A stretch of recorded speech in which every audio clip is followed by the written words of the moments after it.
Testing the sound, David. Yeah, the sound is okay. I don't know, when we did our sound check, it was only at halfway, but... Yeah, I always just put out a little bit more just in case the crowd, especially with the mic that close to the crowd, maybe it'll get fairly loud, but as long as, the mic's close, yeah. All right, we'll keep going, sound's still good. I can hear you good as long as... I try and put it in the headphones pretty loud just so I can hear you because it's kind of low right now. But okay. Otherwise, that's just, the sound in my ears, but... Yeah, I think that's good. Yeah. How are you feeling? What's your prediction for today? Still think it's 3-2. Let me just check. 3-2. I have our predictions here, which is lucky. Well, because I wonder if I still pick 2-1 on Tuesday as well as 2-1 today. It'd be interesting if I pick something completely different. While you're looking that up, I'll keep talking. Welcome to the Summit Sports and Recreation Park here in Mount Barker. What a beautiful setting. A lovely setting. We are just kickoff is just moments away, folks. Don't go anywhere. In fact, if you have to go somewhere, just go to the kitchen and make yourself a cup of tea. I've marked some semi in here, but I will find NPL. I had 3-2 Playford. You had 4-3 Playford. So we want some more goals, but we still have the one goal deficit.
We all play the same game. The battlefield may look different, but between those painted lines, the feeling each of us get alongside our tribe. Let the moment sink in, then let it rip. The runs out wide, last-ditch efforts and clean sheets. The tap-in or rocket to the top bins. The eruption of the 12th player that sends shivers down your spine. It's in the way we celebrate, because football is everyone's game. Play football. For over 25 years, HPG Homes have been helping South Australians build and own their dream home. Whether it's a house and land package, custom build or development, our HPG fixed price guarantee ensures no nasty surprises or price changes along the way. We're committed to quality, affordability and creating a way of life for you and your family. Fixed price turnkey. It's gotta be HPG. HPG Homes.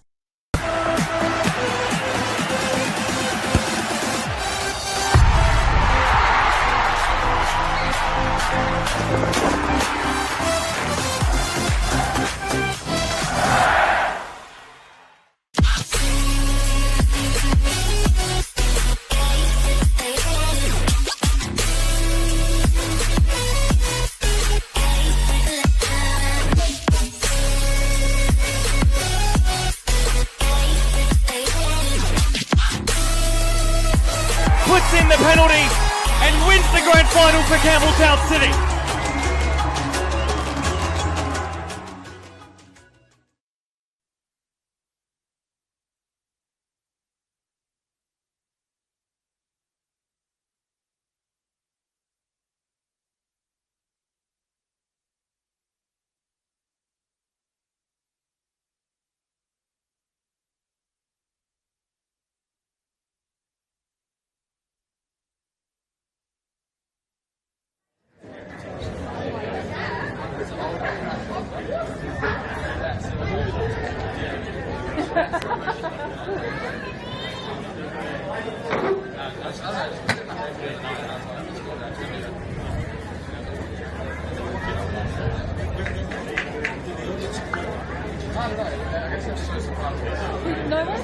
No one from outside really knew what you were doing.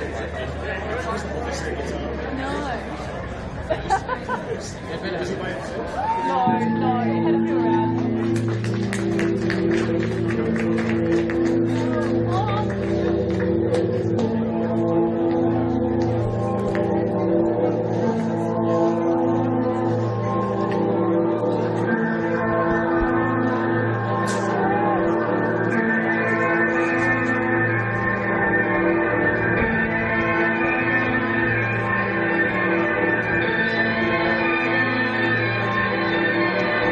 We're here at the Summit Sport and Recreation venue for the Round 9 fixture of the RAA National Premier Leagues.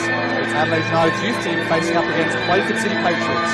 I'm joined here in the commentary studio by David Grant. We're here at the Summit, 5th year in the making. How excited are you, David? I'm very excited, super pumped for this. It's a bit of a local for me. I don't live too far away from here, so it's third versus fourth in the ladder, and a beautiful autumnal day, so what's to complain about?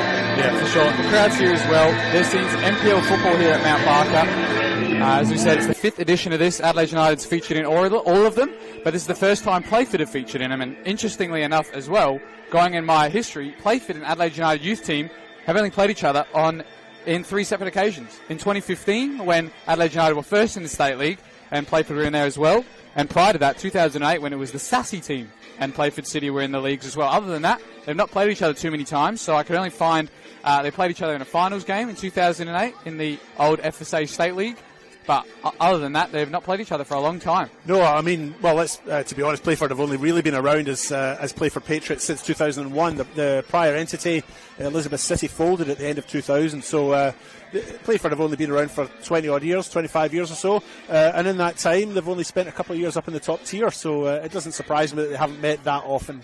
Yeah, and for sure as well, the Adelaide United team only came into the leagues in 2015, and after that 1 year in the State League, we're in the NPL for the remainder of that. And the Sassy team was only in there for 2 years as well before they folded, and they didn't have a team in there. So, 2 teams, both with some great form coming into today as well, David. Yeah, keep going. Yeah, sorry. I am paying attention, sorry. Yeah, some good form coming into this with Adelaide United youth team undefeated in their last 6 games, with 4 wins and 2 draws, while Playford City Patriots coming into this 3 games undefeated with a win 3-2 against Bacalla last week, David. Yeah. So you know your stuff, don't you? You've got your you've got this all covered, haven't you? Yeah. And we'll go through the lineups just as we go through kickoff there. Sorry, I was a wee bit distracted there with a wee bit of a technical issue, but it's all under control now. All good. Yeah. And they look like they had a bit of a ball issue there with a pump there, but otherwise we're almost ready underway. And who's the referee today, Alessio? I do not know. It is Daniel Faulkner, and he's assisted by Judah Tan and Joshua Britvick. That's beautiful. As the sun is still on the pitch as well. We've got kickoff underway now, David. And we'll go through some of those changes as the game progresses. One of them is on the ball now, as well as Bailey O'Neill, who was on the bench last weekend, didn't feature, and he's come in straight from the start here, which, of course, pushes Fabian Taladera into the midfield. He's joined in there with Vinko Stanisic, who started last week. And Ryan White has been pushed to the wing in place of Harry Crawford. Yeah, Crawford absent today, of course, and Bailey O'Neill comes in to take that place. And a change for the goalkeepers as well. Max Vertuli played last week in their game against Campbelltown, and Ethan Cox is the player that comes in goal for Adelaide United. As that ball goes out on the near side, we'll go through some of the changes for Playford City, who actually made a few following their win last week against Bacalla. Tabarez comes in for Jackson Kurtz, Sam Voigt for Ginny Akakpo, and Tyson Harriman in for Ethan Allgate. Otherwise, it's the remaining players who've been stalwarts in this team. Mullins there, Dan Ryan's there as well, Sean Harvey, Ben Woolard, French, and Luke Osby in goals as well. So most of the same for Playford. A couple of ins on the bench as well to note. Christos Penendis is in on the bench after missing out completely last week, struggling with some injuries, but he's on the bench today, and we know what he can do, David, don't we? We certainly do. I had a little chat with the coach, Ben Moore, just before, before they even started their warm-up, and he'd said that Penendez was back, and he is coming back from injury. Hamstring, I think, is the main issue that he's got just now.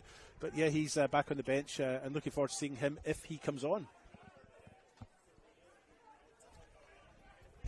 Of course, we'll go through those last couple of meetings between these two. Adelaide United's had quite the handover of plays. In 2015, they've been 3-0 away and 5-0 at home. Interesting enough, going through some of those teams as well. Back in 2015, there were some of these Playford team players who were still in there, and that is, of course, Dan Ryan, Sam Voigt, and Braden French. So there is some stalwarts in this Playford City team that have played all against them about 10 years ago now, that is. And, of course, these Adelaide United youth team players are a bit too young to be playing about 10 years ago, so yes. None of them have featured in those previous games. They might have been playing, but not at this level, right? Yeah, definitely not that. But some notable ones for the Adelaide United team back then as well was Anthony Trimboli scored a double in for Adelaide United youth team on both those occasions. So that's an interesting one to note. He plays for FK Beograd now, but he was part of that youth team 10 years ago for Adelaide United. Has he been regular for Beograd? He has. I mean, I've seen him in the last 2 games play quite superbly, so he's finally getting a run after a few injuries, and he obviously had a great career to start there with Adelaide United youth team. Otherwise, we're back here at the Summit. And we've got Adelaide United on the ball, out of defence.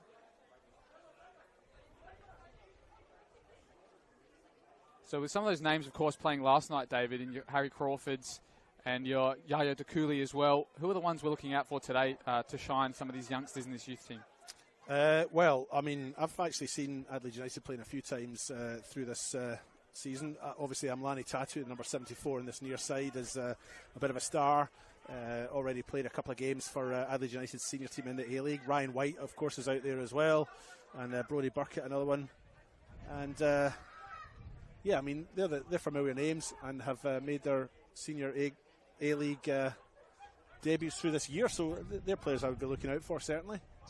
And one particularly as well, he's made a name for himself this season specifically, and maybe a few times off the bench last year, is Brodie Burkett for Adelaide United. He's got 5 goals this season already, and he's probably one of the names that isn't an A-League drop-down, so to say. So he's really standing a name for himself in this season so far. Yeah, absolutely. Burkett and another one, Fabian Taladera, has been a stalwart this year as well. Scored a fantastic free kick at Service FM a few weeks ago in a game that I covered, and he's another one. But I mean, there's some quality players right across the park. You know, it's hard to pick 1 or 2 or 3 out when you've got 11 out there that are all stars in the making.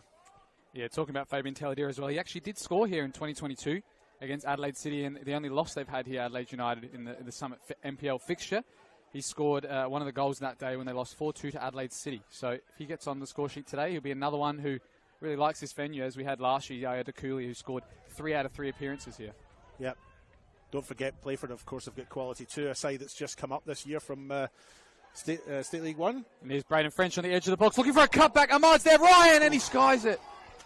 A massive chance for Playford on the break there, and it was Braden French here on the right side who broke the defensive lines and overlapped unopposed, and he looked for a ball in the box. Ahmad couldn't get a touch, and Ryan could, but couldn't keep his shot down, David. Yeah, I'll be honest, he should have done better, at least get it on target from there, but he's put it over the goal and the fencing and into the car park, and in my opinion should maybe have done a little bit better there, but I'm sure he's big enough to put it behind him and move on from that, but disappointing. That was a real good opportunity for them there. Yeah, the first opportunity of the day as well. Adelaide United have been all over the possession in these early stages, but nothing to show for it so far, and Playford City, they definitely do get you on the counter-attack. So here's Adelaide United now with O'Neill.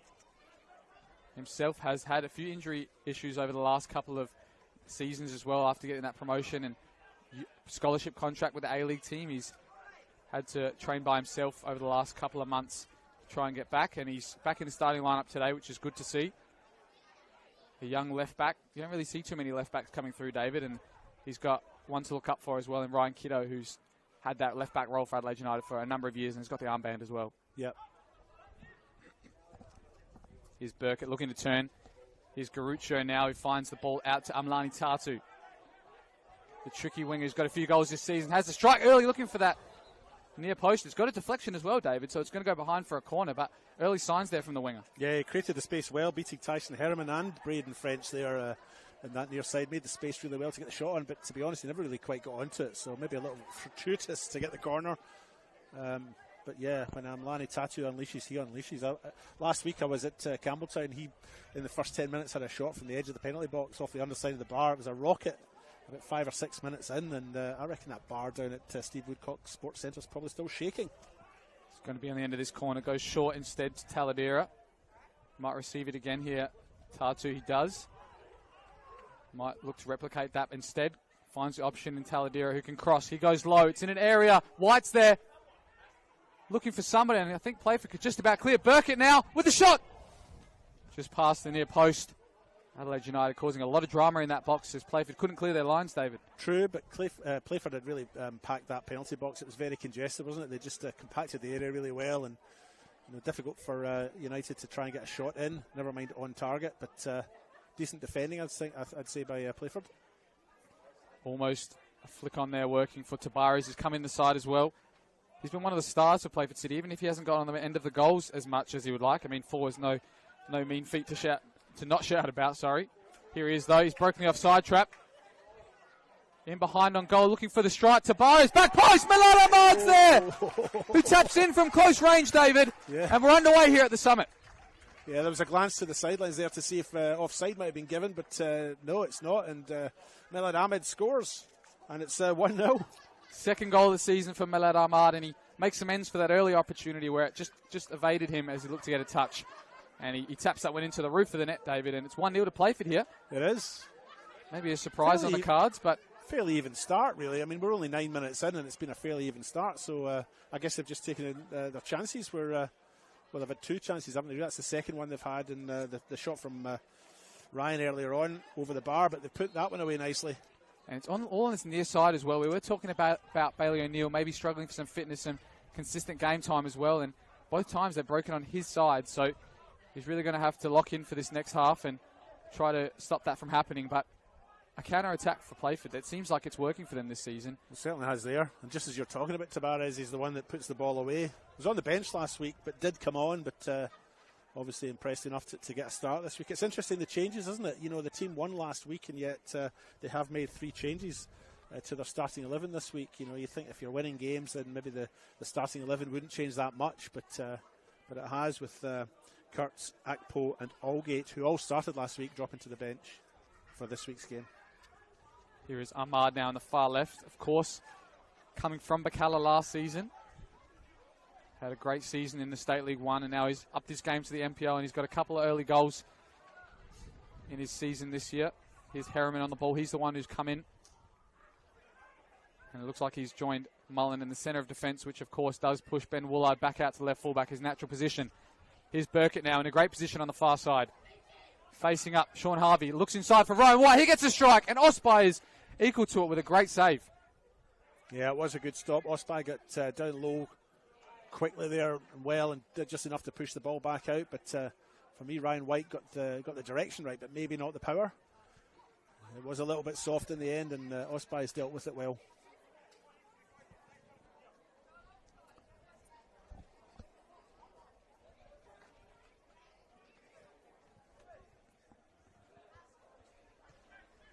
Here we are throwing in this near side.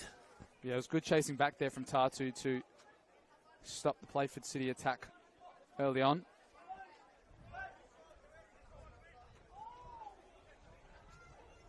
Pratt wins that header.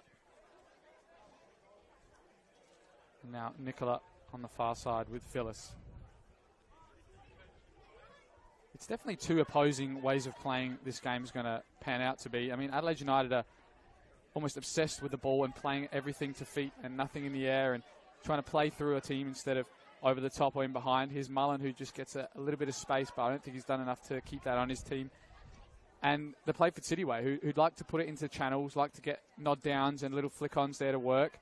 So it's definitely going to be a test of two coaching styles today, David. Yeah, I would agree with that summation. I think Adelaide United, as I look out there, actually are playing quite deeply. I don't know if that's something you'd agree with or not, but I feel that Adelaide United are sitting back more than Playford are. Maybe that's just the tactic for the first 10 minutes, just to soak up the early pressure. But United, for me, just sitting a little bit more deep than I have seen them in the past. Look like they're just playing the three at the back, with Finko Stanisic, who's just had the ball there, just playing as a 6, although wearing 71.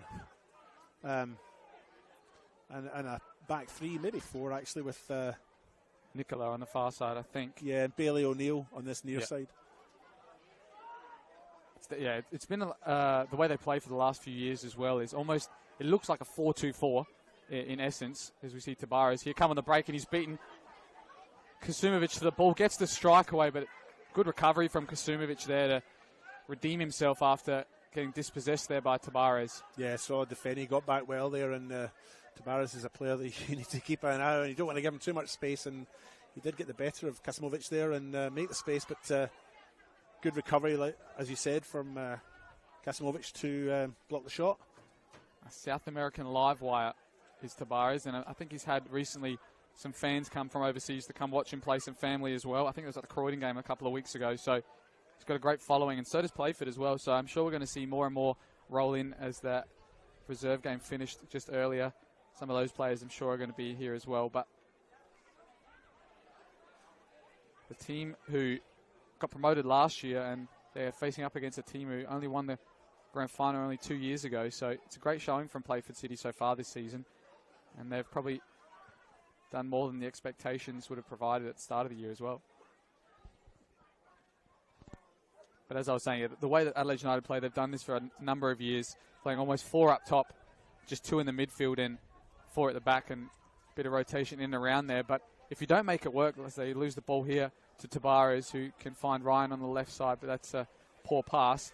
If you don't get those rotations working and the people asking for the ball, then it just looks like a massive gap in the midfield. It looks like 4 at the back with 2 6s in front of them, and the other 4s past the halfway line. Yeah. So they've really got to get closer and try and play in between the lines. Otherwise, you just kind of have a massive gap in there and play into Playford's hands, who are happy to sit behind the ball and do a mid-block while the other team's got the ball.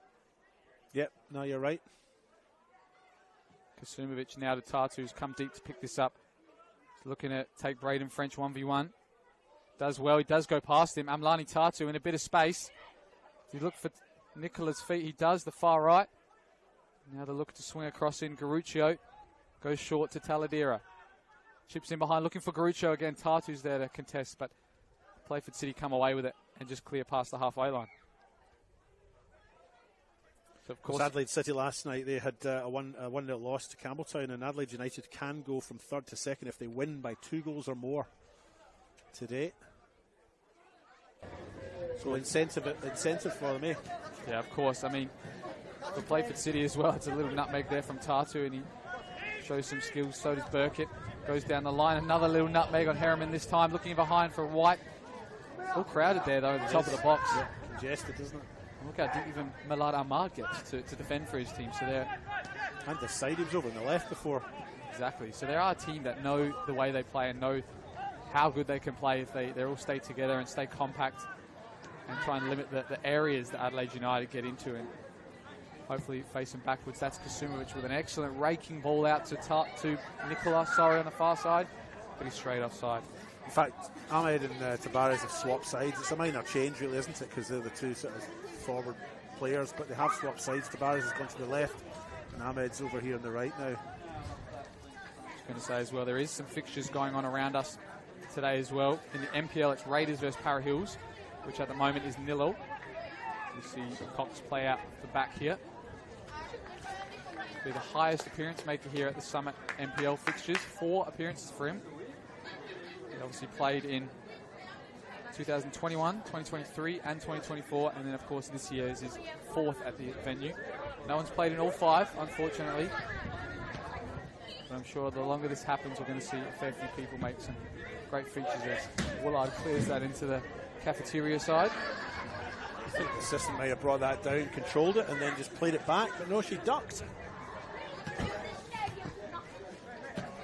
So as I was saying, we do have some fixtures going on around us. The other ones are in a State League 1 where the Cove and Fulham United at 0. West Adelaide and South Adelaide Panthers is 1-0 to the home team, West Adelaide.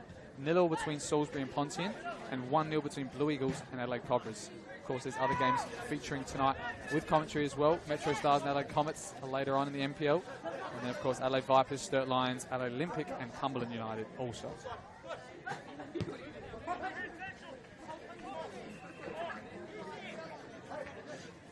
Quite warm out there in the sun. I mean, it's we are into autumn and we have had some unseasonably warm days, but and it's cool here in the shade. But I imagine it's quite warm for those players out in the sun today.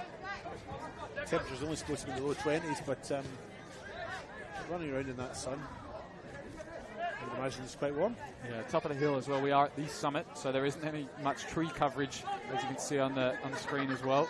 So a lot of wind and a lot of the sun exposure does get creep through here at Summit, but that shade is almost getting to halfway of the pitch, so maybe by the second half be a lot more covered.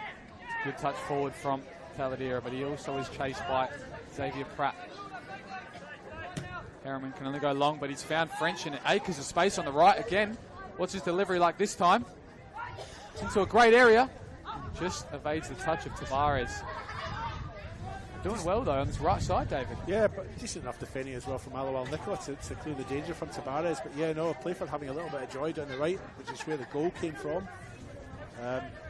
Seeking to exploit that, but that seems to be the favoured side, or where they're getting the most success from, I'd say here. And they come down the right again. Harriman now looks for that gap in behind to French. Taladera chases him that whole way as well and wins out. Now O'Neill can look forward. Looks for Burkett, who holds up well. Finds the 1-2 as well, and now Taladera can finally switch this. Stanisic though is caught on it. Pratt to Tavares, and too much in front of Ahmad as well. Yeah, just to go back to the scenarios, if Adelaide United win today, of course, if Playford win today, they will go above Adelaide United. They sit 4th, just 1 point behind, but a win today for Playford will take them above their opponents. It's a great ball from Taladera in behind to White. Is he too wide to shoot? He'll cut it back and looking for Burkett now. Still White. He's finally blocked off in the end by Sam Voigt.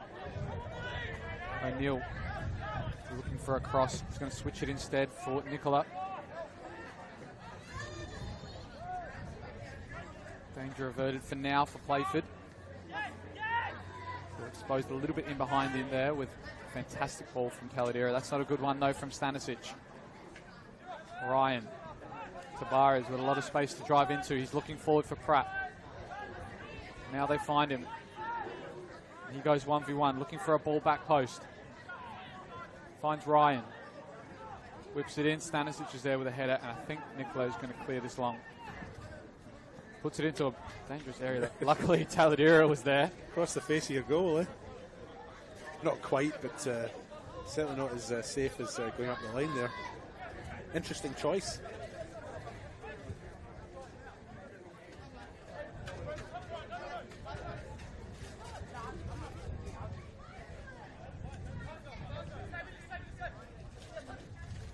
Here's O'Neill now. Sumovic back into Stanisic now. Good football here from the young Reds. He's picked up again from Stanisic. Ahmad goes for the spectacular, but he doesn't catch it sweetly, and Cox is happy to see that sail to his right. Yeah, a little glance up there, and you can see that Cox was way outside the air. In fact, Cox was beyond the D, but just didn't get onto it at all. But I think the breeze out there might have carried it as well, had he just struck that correctly. But well, not bad having an effort from there. I probably would have done the same. Why not? There's Bailey O'Neill, who is caught on it by French, who's nice and high on this right fullback as well. He's got the license to go forward, it seems, from the Playford City head coach in Ben Moore. And it seems to be working out for him in his first half, that's for sure.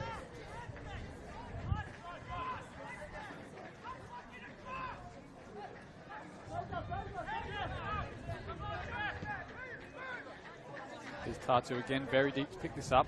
But he's going to drive forward, of course, using his pace as well to get past French with ease. He's got Harriman. Faces him up, drives inside, still Tatu, he's still going. Finds Garuccio! And that's a perler, David, with his left foot as well. Football, I love you! The Summit is showing up today, and it's 1-1 here. Adelaide United with the equaliser, and what an assist for Tatu. He took it all on himself in his own half as well. Yeah, he's picked it up in his own half, hasn't he? He's got the better of his opponents down the left-hand side for pace and then cut in. I thought he was going to have a shot himself, but he opted not to and laid it off, and what a lovely finish by Garuccio. And scores a level. 21 minutes gone. Third goal of the season for Joey Garuccio. And this attack for Adelaide United is just a pleasure to watch, David. All of them getting on the ball, and they seem to spread the goals out well as well. Do you feel that's been a little bit against the run of play? I would say it's probably been coming. For Adelaide United, that's probably their first clear-cut opportunity, but there was a great Osprey save there early on. Yeah. And I think they've finally gotten forward, created the space, and players that train almost full-time during the week, you'd expect them to get a good shot on target with no pressure on the top of the box. That was so well placed, though, wasn't it? I mean, Osprey had no chance really when when the shot's placed as precisely as that. It's it's only going to be one outcome, isn't it? Scores a level here. And we have seen quite a few goals over the years here at the Summit in the NPL.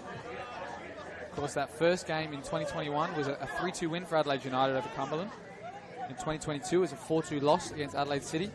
2023, a bit of a lull, a 1-0 draw against Croydon. And then last year, headlined by a Luka Jovanovic hat-trick, it was 4-0 to Adelaide United over Adelaide City. So they do love goals here at Adelaide United, and I'm sure the fans as well, watching the NPL here, they love to see it as well. Must be all the clean air. What do you think? All that clean air. All that wonderful clean oxygen. Turnover again from O'Neill. Tavares looks to chip this time, and he gets a similar effort on goal as Ahmad's there. And Cox again is thankful for the blushes saved there from Bailey O'Neill.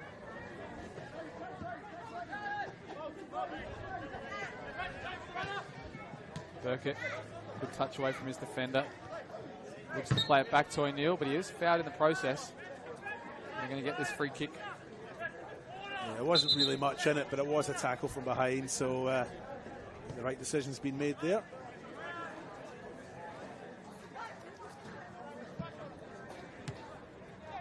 Referee today, Daniel Faulkner, one of our best, I think.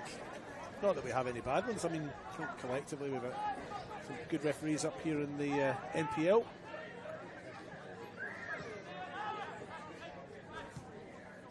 Pratt with a tough ball to deal with, and now they can break Adelaide United. White looking for Tatu. It's going to find him after Harriman. I think that's a handball, and he might get a booking here because Tatu is away there, and he is going to get it. Tyson Harriman picks up a yellow card here, and you know what I call that, David? That's a Summit breeze. That Summit breeze that just evaded him and blew that onto his arm, I think. It looked like it was heading for nowhere or heading for his chest, but a bit of that clean, fresh air up here. Yeah, I like that, the Summit breeze. Can you still get booked for a Summit breeze? For something that happens as a result of or caused by a Summit breeze? I think Daniel Faulkner has just answered your question. Yeah, he did book Harriman there. That's if your Summit breeze is right, if you're right in that theory. But correct decision again, of course. And yeah, interesting to see what they do from a set piece. You don't really see too many headed goals from Adelaide United. So, well, they're not a team I really associate with aerial prowess because a lot of them are quite short. Here's Tatu. It's going to be Grucho instead, who puts it into a dangerous area. I think it was Phyllis who was the furthest one forward. He's asking for a push from the referee, but there's nothing doing there. But it was a great delivery there from Grucho.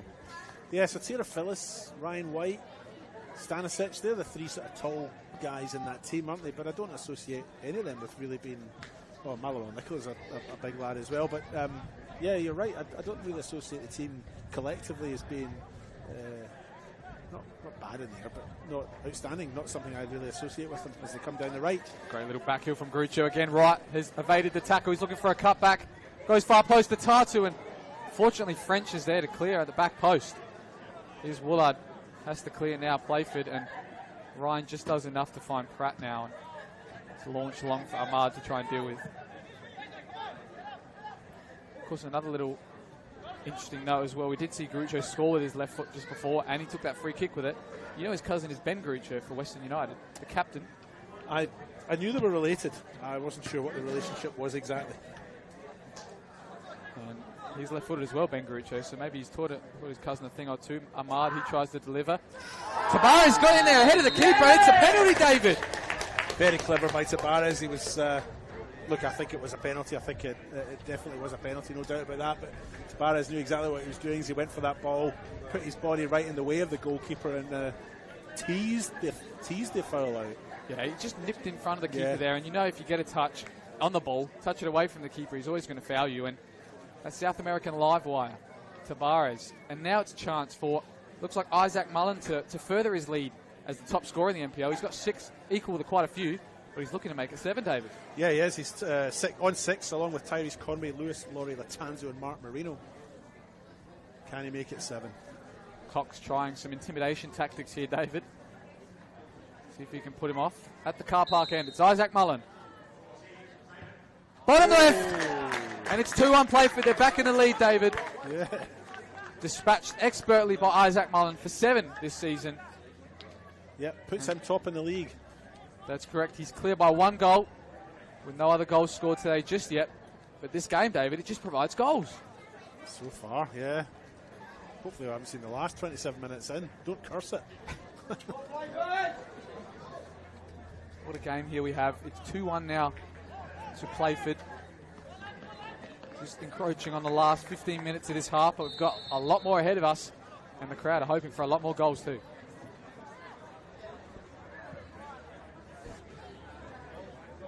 Speaking of which, it has built up a fair bit now. You know, when we first got here, it was looked a little sparse, but I think players have come in and supporters have come in late from earlier games too. The reserves, of course, were on just before this, as well as Mount Barker. They have some home games today as well, so a few people around, and the crowd numbers lifted a bit.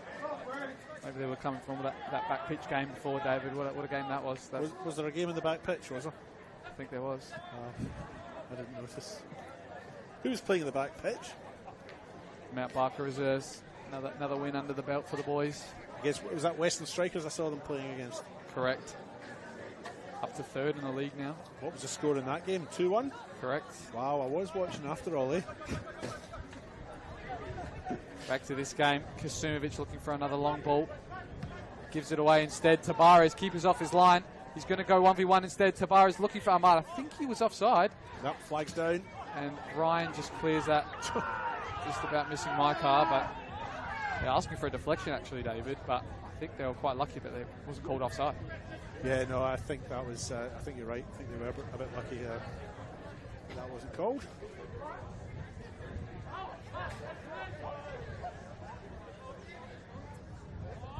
Another central ball picked off, this time by Isaac Mullen. Ahmad's using him as well, and now they've found Braden French on the right. His delivery is quite poor again, though. And again, I think you know what that is, David? Is that Summit Breeze? I think it is. I'm reading my cues quite well now, aren't I? You don't have to tap me in the shoulder or give me a shove when it's coming. I just know now. I'm a natural. Yeah, no, I think the Breeze is maybe taking that. But having said that, I mean, at this level, your cross should be better than that anyway, don't you think? I mean, if there is a Breeze, maybe hit it in low, you know, so it's not in the air. But he's not done that either. So a bit disappointing, I think, from Braden French. But Yeah, let's put it down to that Summit breeze. Did see them playing a couple of weeks ago. Braden French scored a goal against Metro Stars in the game that I covered a few weeks ago and had a very good game that day, but a little bit quieter today versus that appearance. But certainly Playford again having more luck down this right-hand side. Looks like Adelaide United reverting to a bit of a long ball game. They've played a few down the centre now, and that was finally one out wide. Here's Tatu. Finds his compatriot in Nicola outside on the far right. Garuccio takes over. Little flick. Tatu on his left. The left foot off the post. Almost a screamer, David. Osby didn't move. Here's White, who's going to keep this move alive.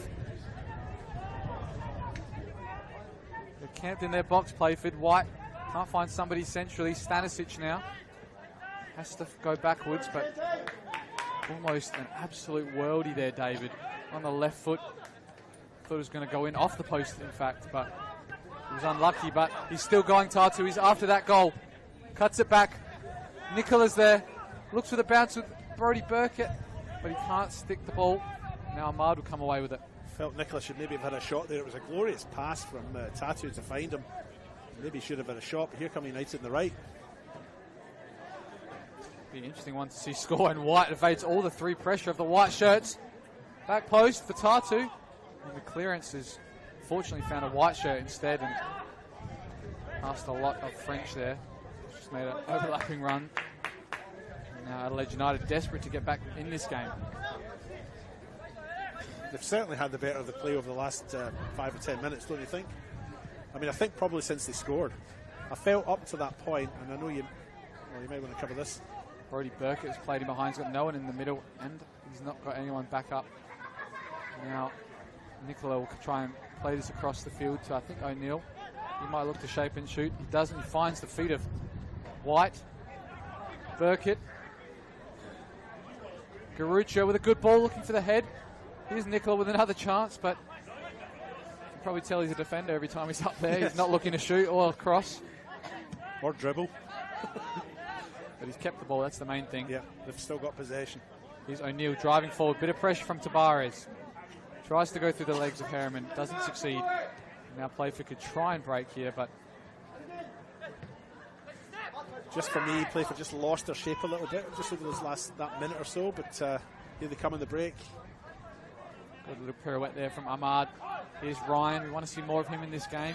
Another one who gets goals for Playford. Voigt looks to cut it back. Not enough on it. Pratt's going to keep it alive. Looking back post. Punched out from Cox. And now Tabares is facing up. O'Neill uses his body. Gets past him. He's looking for another penalty maybe. We'll take a corner instead. Great use of the body though, that David, from Tabares. Yeah, he does it very well. I mean, I think that's what he did to win the penalty in the first instance. Just got his body in front of his opponent to sort of tease the foul out. He does it very well. And there's a live wire up front as well. In that he's always looking to try and get to the ball first. If there's a 50-50 or if a player is receiving the ball but has their back to him, he'll try and get in quickly in front to win that possession.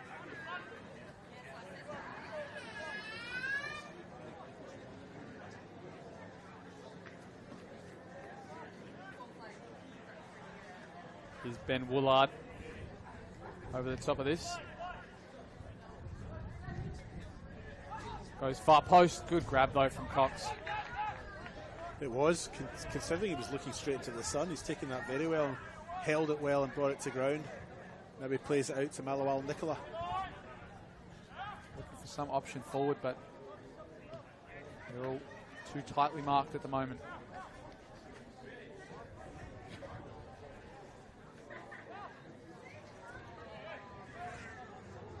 Game's kicked off there at Vipers against the top of the table.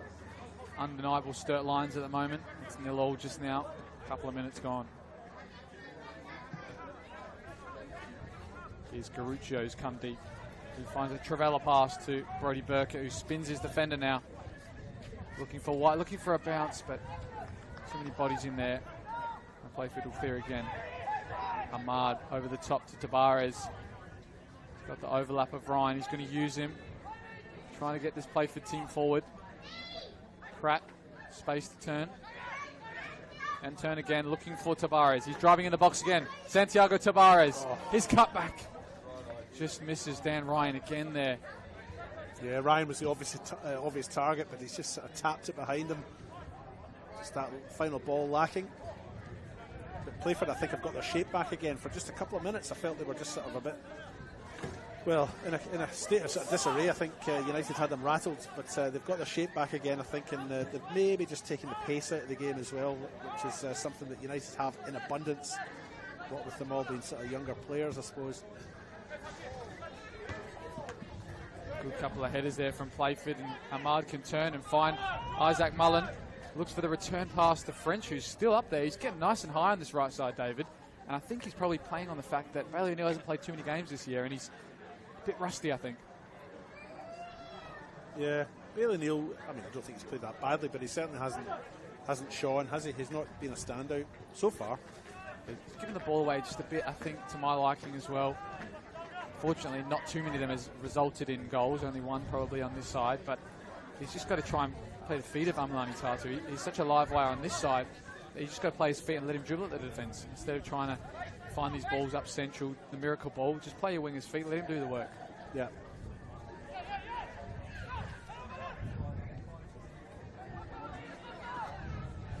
Here's White, tries to play it over the top for Nicola, but in the way is Sean Harvey.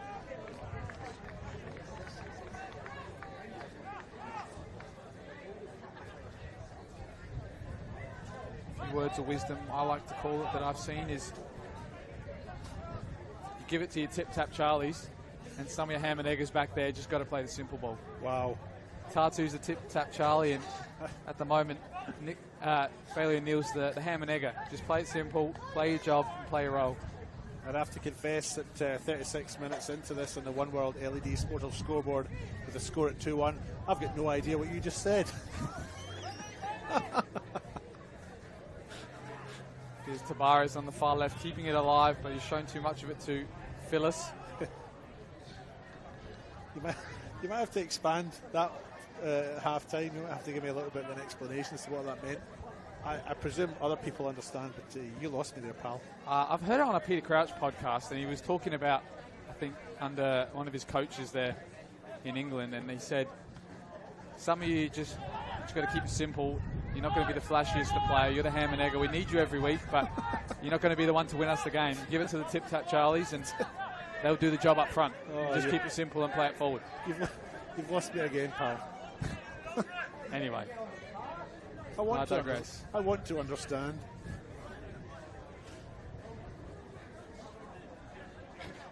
Here's Adelaide United. Just over 5 minutes to play in this half.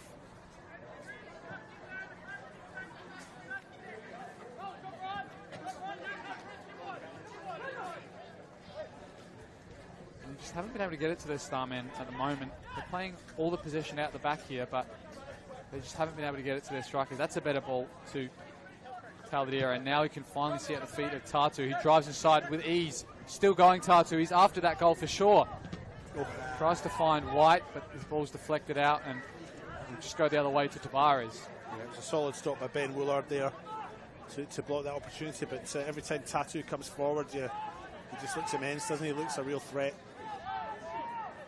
Woolard trying to switch it now for Playford. Ryan flicks it in behind to Tavares. He is onside. He's got nobody in the box and not long left of this half. You wouldn't blame him if he went to the corner. Finds Ryan now, who has a strike. Dan Ryan! It's another one for Playford. And Dan Ryan's after that golden boot as well, David. And he loves that golf swing celebration, doesn't he? It makes it 3-1 in the One World LED Sportal scoreboard. And that was some shot. You were screaming that was in before it left his boot. It was a great strike, and it just found the side netting. All the goals today have been unstable from the goalkeepers. But that's Dan Ryan with his 6th league goal of the season and his 8th in all competitions, David. So if it's not the NPL golden boot they're after, the club golden boot as well has got a finally hot race on it. And it's 3-1 just before half-time for Playford. What a scoreline. Yeah, I mean, don't forget, Playford did have an 8-1 win, didn't they? I can't remember who was that against. Parry Hills. Parry Hills, yeah. So, I mean, I think there was 2 hat-tricks in that, and Tavares got 2 in that. and I think Ryan and Mullen from memory were the other Both two got hat-tricks, scorers, yep. and they got 3 in that game. So, that was explosive, wasn't it? And like I said, it was just laid up like a big beach ball, wasn't it? When that shot came in, you were screaming goal before it left his boot. It's a fine finish and 3-1. And like you say, goals galore here at the Summit. They do love to play here. Can we come back next week? Come back next year. That's already fixtured in or not. Tatu, though, is away with that through ball. Takes a great touch as well, but his second one is, I think, deflected out, and he might be offside anyway. But I think his second touch there was chased down by Isaac Mullen. Yeah, he got the first touch beautifully done, didn't he? I mean, that was arguably the more difficult of the two, but first touch was beautiful. Well, as they've seen his half progress as well, we've seen Adelaide United go a bit more direct than I've seen them in the past, David. They've gone long and they've hit those channels where you're probably used to Playford using a bit more of that. Yeah. It's a good win from Taladera in the air. Finds Playford, and now they can find, Tatu, who can, switch the ball out of the Playford pressure. Now, Nicola, they're looking for a last chance in this half. White to Nicola. Garuccio, his pass is blocked off by Playford. Phyllis back to his goalkeeper. The wind's picking up just a little bit now, and the shade's almost at that halfway line in the middle of the pitch.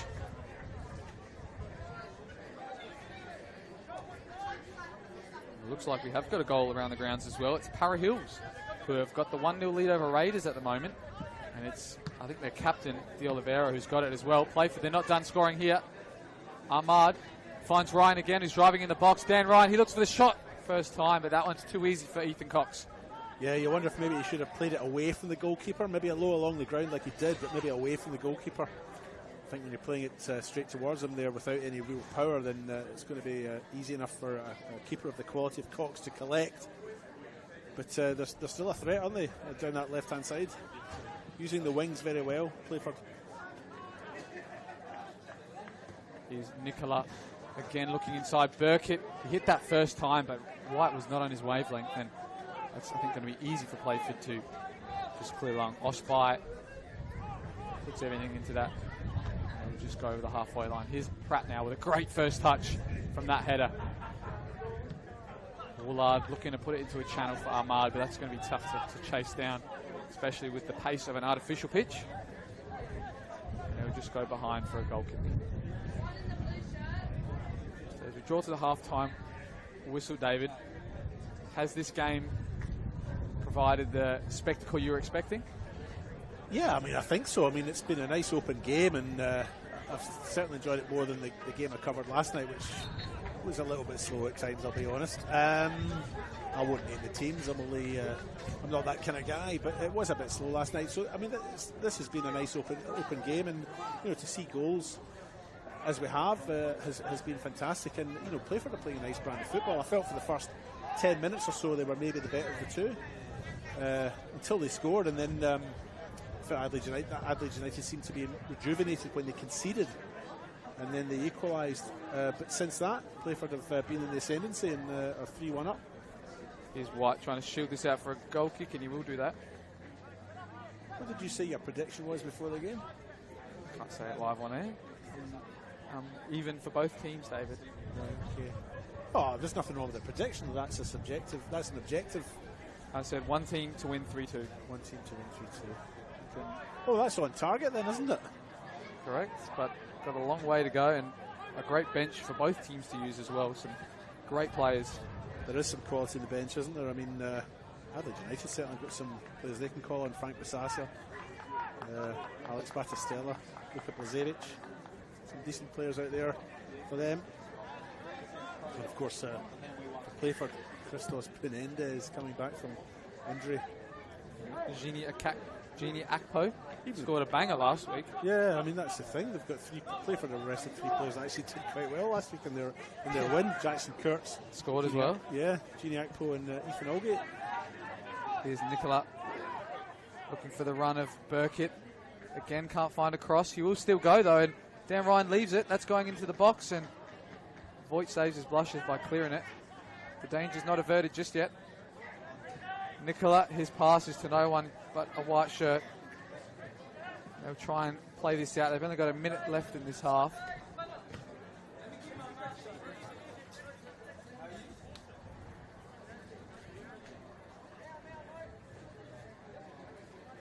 And the half just about to draw to a close, but what an eventful half it's been, David. Goals throughout, 4 in the first half. You don't see that quite often. Yeah, 4 goals in the first half. And don't forget the near misses as well. You know, Adelaide Tattoo with his shot off the post there. The chance up the other end for Playford before that. Luke Osby save as well for Yeah, White. Yeah. I mean, if there's some statisticians back home, the XG would be off the charts at the moment. It would.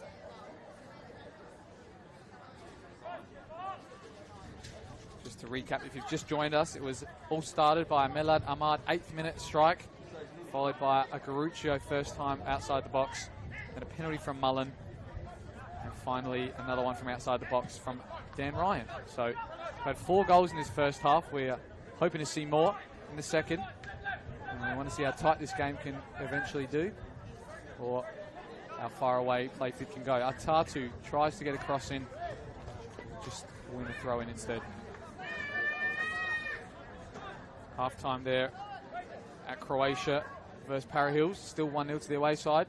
Burkett comes away with it, still driving inside, and Harriman asking for a goal kick instead. Comes away with conceding a corner in these dying stages of the first period.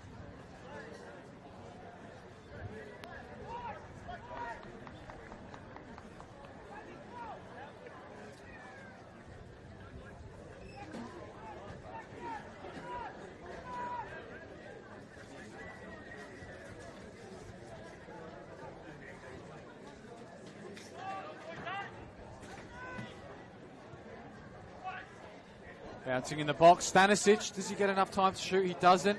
Playford clear, and I think with Faulkner looking at his whistle, this could be the last attack. They do keep it in the attacking half, so he might have to play on. Phyllis, got to play forward here, although the referee might blow this. And he's adding a couple of minutes left. Burkett on the ball, spins well out of the pressure from Harvey. Here's Burkett. Out wide to Garuccio. He's fouled on the edge of the box, Burkett. Referee's going to play on.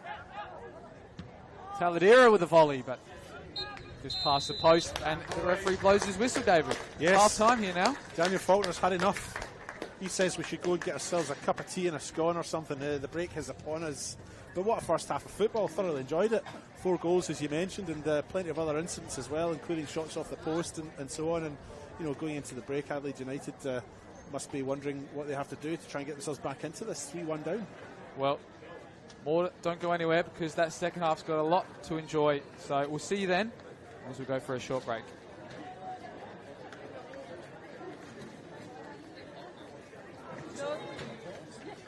Girls lost 3-1 again. They lost 6-1. United girls get victory. They lost 3-1.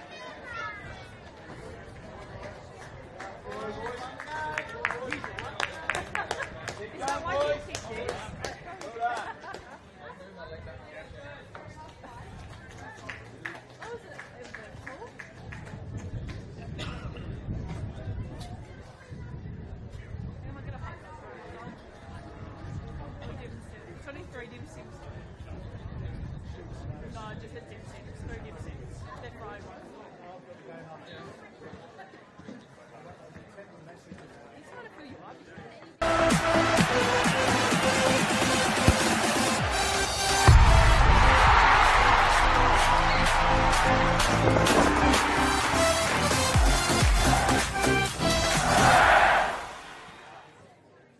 For over 25 years, HPG Homes have been helping South Australians build and own their dream home.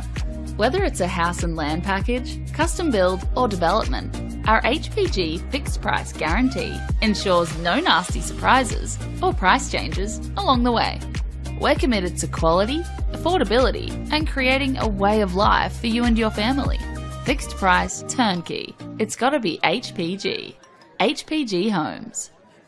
Hi, Stephen Curry here. Way too many Australians are seriously injured or die on our roads, and everyone has a right to get home safe every day, no exceptions. Let's champion road safety for all our sakes. Remove distractions, keep your phone out of sight, don't speed, drive tired or under the influence, and talk with friends and family about staying safe on the road. For more info, visit the website, take the pledge and wear a yellow ribbon on yourself or your car to show your support. Let's all stay safe out there. We all play the same game. The battlefield may look different, but between those painted lines, the feeling each of us get alongside our tribe. Let the moment sink in, then let it rip. The runs out wide, last-ditch efforts and clean sheets. The tap-in or rocket to the top bins. The eruption of the 12th player that sends shivers down your spine. It's in the way we celebrate, because football is everyone's game. Play football.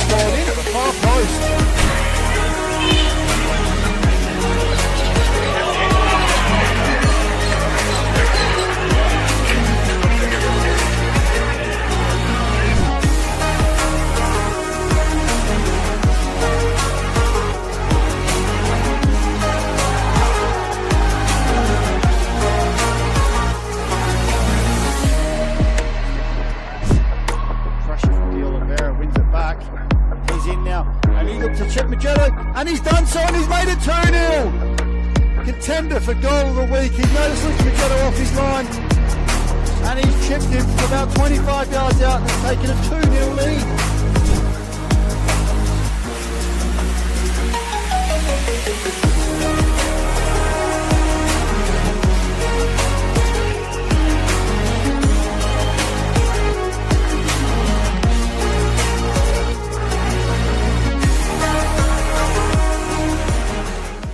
Hi, Stephen Curry here. Way too many Australians are seriously injured or die on our roads, and everyone has a right to get home safe every day, no exceptions. Let's champion road safety for all our sakes. Remove distractions, keep your phone out of sight, don't speed, drive tired or under the influence, and talk with friends and family about staying safe on the road.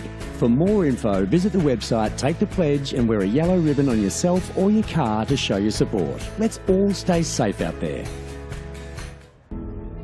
What I'm excited about, like the most, how we can come together, learn about everybody, because we're not the same, but we're somehow the same.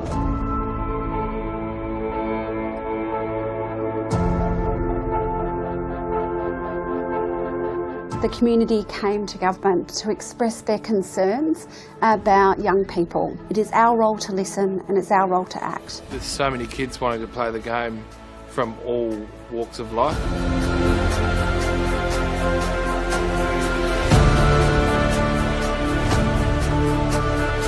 African Youth Program was established to help Africans with sport, cultural identity, mentorship.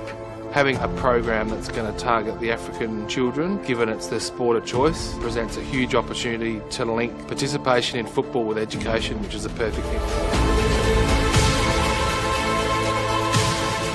I think the African Youth Program will be a very inclusive program with different teams, different schools coming to play with us. It's like a very big opportunity to expand skills, knowledge, and in different areas of life.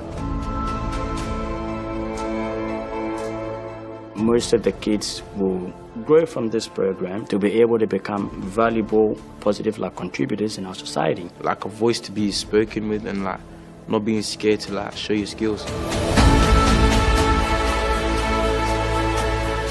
This empowerment program has many different aspects to it, and of course sport is one of those, but it's actually really about finding your place in the world. I think everybody's pushing in the one direction to make sure that we can make a real difference. It's not just a game, it's a very passionate sport that millions of people around the world love to play. That's what football is.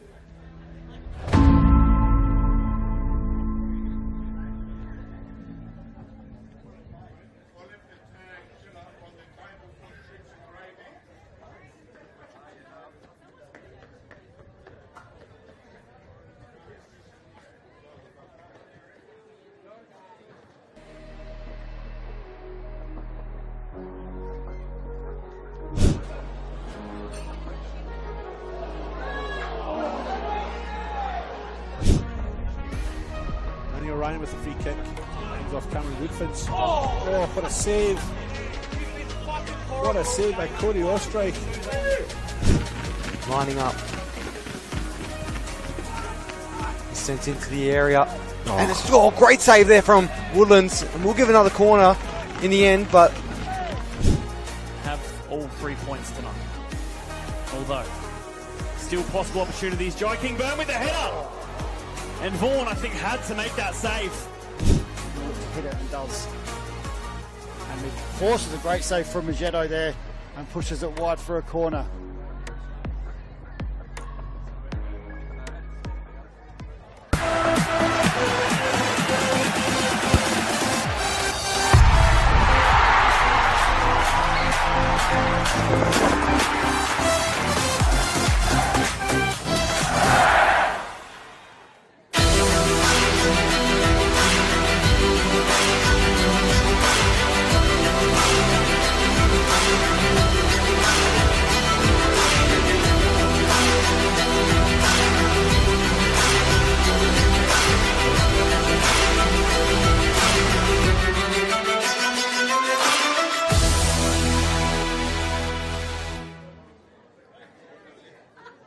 Whether it's a house and land package, custom build or development, our HPG fixed price guarantee ensures no nasty surprises or price changes along the way. Fixed price turnkey. It's gotta be HPG.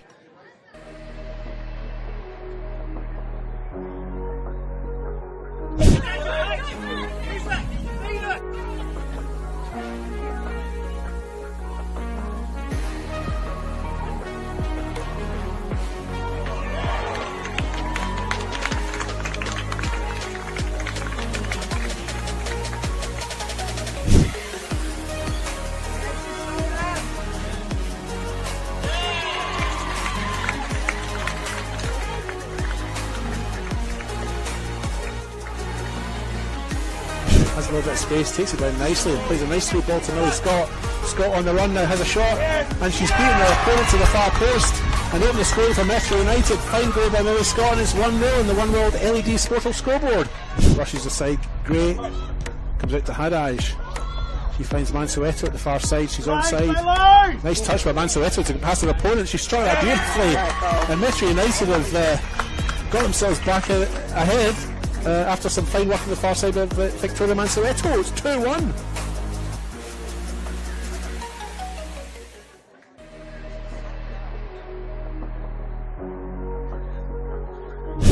Back to Noto again, just putting a ball into the centre.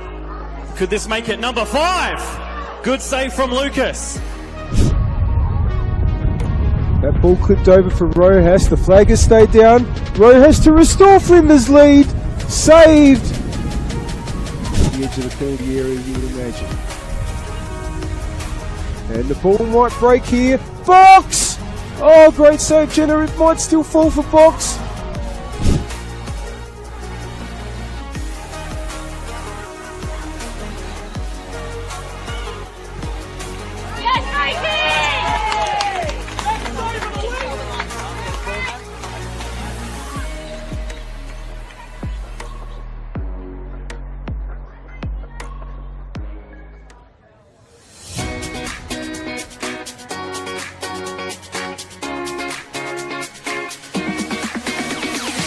On the back of the announcement of the celebration of football, NPLSA will be investing $50,000 into a coach education fund.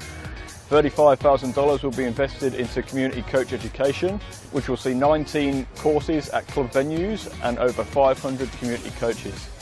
Working closely with clubs to develop and upskill coaches will strengthen the grassroots community, which will obviously benefit the football community as a whole. It can only be beneficial because most of the clubs, most of the coaches start off just as parents coaching their kids' teams and they're learning on the job as much as the kids. So this would be perfect because not only would kids be getting coached, the coaches will be getting coached. As a club, we struggle to attract good coaches, and having this sort of funding coming our way will actually allow us to sort of offer more boys and girls out there to actually coach at the club. Everything comes at a cost these days, and this award presented to our club here again will allow our average parents, supporters, players to the opportunity to come out and actually to take on coaching and to be part of it. They've got a passion about this sport and a passion about this club. They'll be able to come here now, get trained up and actually take on the team and just move forward with us here. The remaining $15,000 will be invested into a joint initiative with Football SA, Adelaide United and PSV, where selected coaches and technical directors from South Australia will be given the professional development opportunity to go to PSV in October 2025. Once you get the bug for the coaching, you love it, and you love seeing the kids improve, especially the connection to your club. You want to see the kids come through at your club, and it's just a win-win for everyone.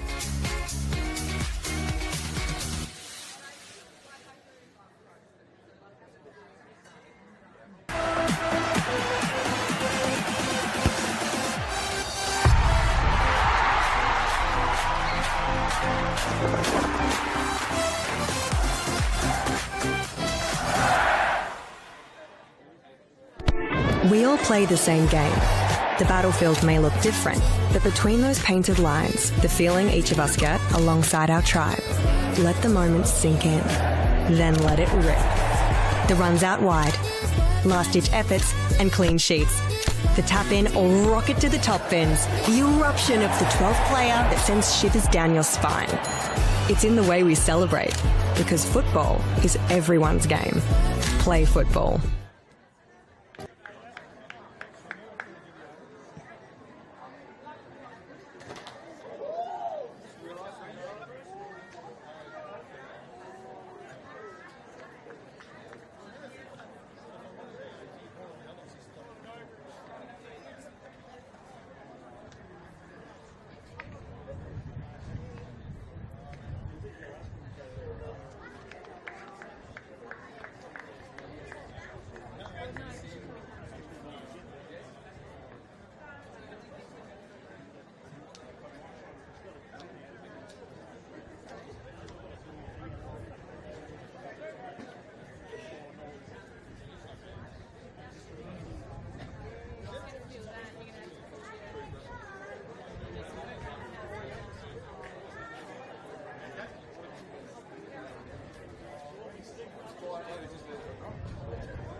We're back here underway in the second half.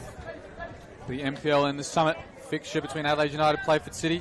That first half was one not to miss, as there was 4 goals, 3 to Playford, 1 to Adelaide United, and many more missed opportunities in there as well. So you're not going to want to miss this last 45 minutes, where it could go either way with one more goal. Tatu. Looks like he's back on the ball this half. O'Neill looks for the cross. I think he's offside. He will be pegged back. Good to see him going forward though in this second half. Bailey O'Neill had a bit of a struggle in that opening period, but he's not lost his confidence and he's still trying to play the way he knows. And this is Ethan Oldgate on the near side here. Substitution. Yeah. I'm trying to work out who has left us. A bit unclear at this point in time. I think it's Braden French, I'm pretty sure. Yeah, no number 3 out. Oh no, he's there. Yeah, he is there, yeah. French is on the other side. No. Who was left back in the first half? I guess that's the question. Well, it was Woolard, and then it was Harriman and Harvey at the back. I'm just trying to work this out. Tabaro's still there. We'll figure this out. Yeah. No rush. We've got 43 minutes to work it out. think it was Sam Voigt. I think it's Sam Voigt, number 8, yeah. Who was playing, I think, on the left wing, but yeah, no Sam Voigt, David. Good little flicking behind there from Tavares to win the foul. Yeah, number 8. Yep. But of course that means, I think he's playing on the left wing though, Olga. He did play left fullback last week, but with Woolard playing there today, I think he's been able to push on. Well, Aldgate is now pressed up now. He initially looked like he was in a left back position, didn't he? But he's forward now, and the back 3 or 4 is more clear. It's a great ball from Woolard out to his matching fullback, and he stepped on there. Braden French, he might have been. Tatu now in a difficult situation in the corner of his own box. Good spin out from Fabian Taladera. Burkett with another good flick. Tatu got time to sprint into. Looking for Burkett, but maybe a better option was out right here with Garuccio. But acres of space to work with. Now it's on the other end with Tabares with another nice nutmeg on O'Neill, and that day doesn't get any easier for him. As he'll pick up a foul there, I think, for blocking the run of Tabares. Yep. I think that's probably been a fairly easy decision for the ref to make there. No doubt about it, and no complaint either.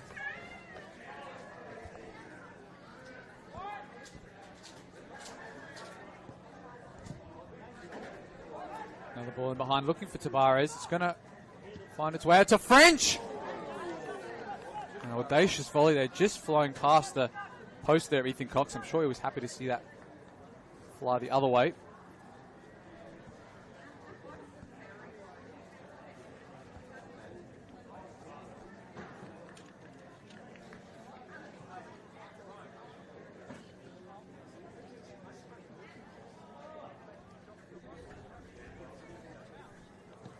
Playing out from the back, of course, Adelaide United. Burkett, another good touch, but this one was read by Woolard, and he couldn't find a pass here on the near side with Ryan.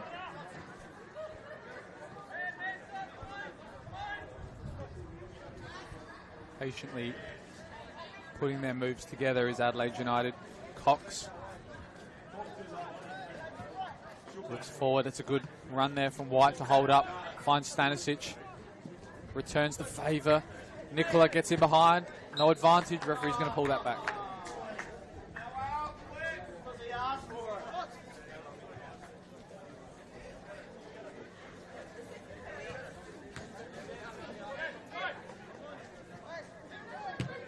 Garuccio plays it along the back there. Picked up by Fraser Kasimovic. It's a great ball to Tatu. But met with a great read from Osby. Gets his hands in the danger zone and recovers to win the ball as well. Got the hat on this half as well as Luke Osby. Bit of sun still left on the pitch, and I think it's probably facing his direction. Makes it hard for the scoreboard to be seen as well. But here's Burkett with a bit of space, top of the box. Lines up a shot. Gets a second opportunity. Still Burkett. Garuccio with a good touch, but the second one was read by the Playford City defender. And now Phyllis play out from the back. Nicola. Good touches with him and Garuccio. Still Nicola. Goes again for the 1-2 with White. Garuccio tried the nutmeg. Gets a second bite at it. So does Pratt. Getting fouled, he might have been. Taladera looks for the flick, but it's a lot of work to do for White. And now Aldgate gets his first few touches on the ball. Pratt, that's a dangerous area to be turning. Burkett back heels to White with his left foot. Comes to the feet of Tatu. Just enough pressure from the Playford City defence to force him out wide. Goes 1v1, looks for a cut back across, but that's into the side netting. And crisis averted for Playford.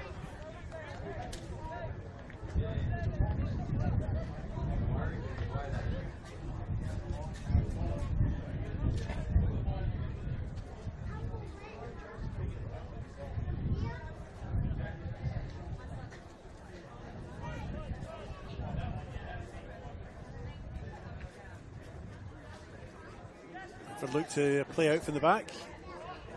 Ball goes long. One for Tabares to chase. Still fighting out. I think he's probably done a bit too much. Referee's going to play on. No foul. Dan Ryan's in behind. Goes for the strike early. And I think that's just bounced over the hand of Ethan Cox there, so he's fortunate that shot wasn't on target in the first place, but took it very early there, Dan Ryan, and he had an audacious attempt. He did. He maybe didn't realise he just had a little bit more time on it. The Adelaide United defence weren't quite on him, and he had just that little bit more space than he probably realised, and in the end the shot was a little tame, but I think Cox probably had that covered, don't you? He had his hand there to try and block it, and I think it bounced just over it. It might have bounced off the post, in fact, but he lives to see another day. Here's Bailey O'Neill, a lot of space on this left side. He looks for the pass of Tarcher, but it's not working out for him today. 2v2 in behind here. Tabarez looking for the crossfire post. Still Tabarez, another touch. No foul that time. And Kasumovic does well to win the ball out. Burkett. Stanisic. Got some runs forward. Opts for White. Ball's carrying a little bit on this pitch at the moment. White finds Garucho with a great turn, and his return pass to White had a bit too much on it. And thankful he's lost by in the net of the Playford City Patriots. Yeah, the final pass there, a little bit too much backspin, and easily and comfortably collected by Luke Osby in the Playford Patriots goal.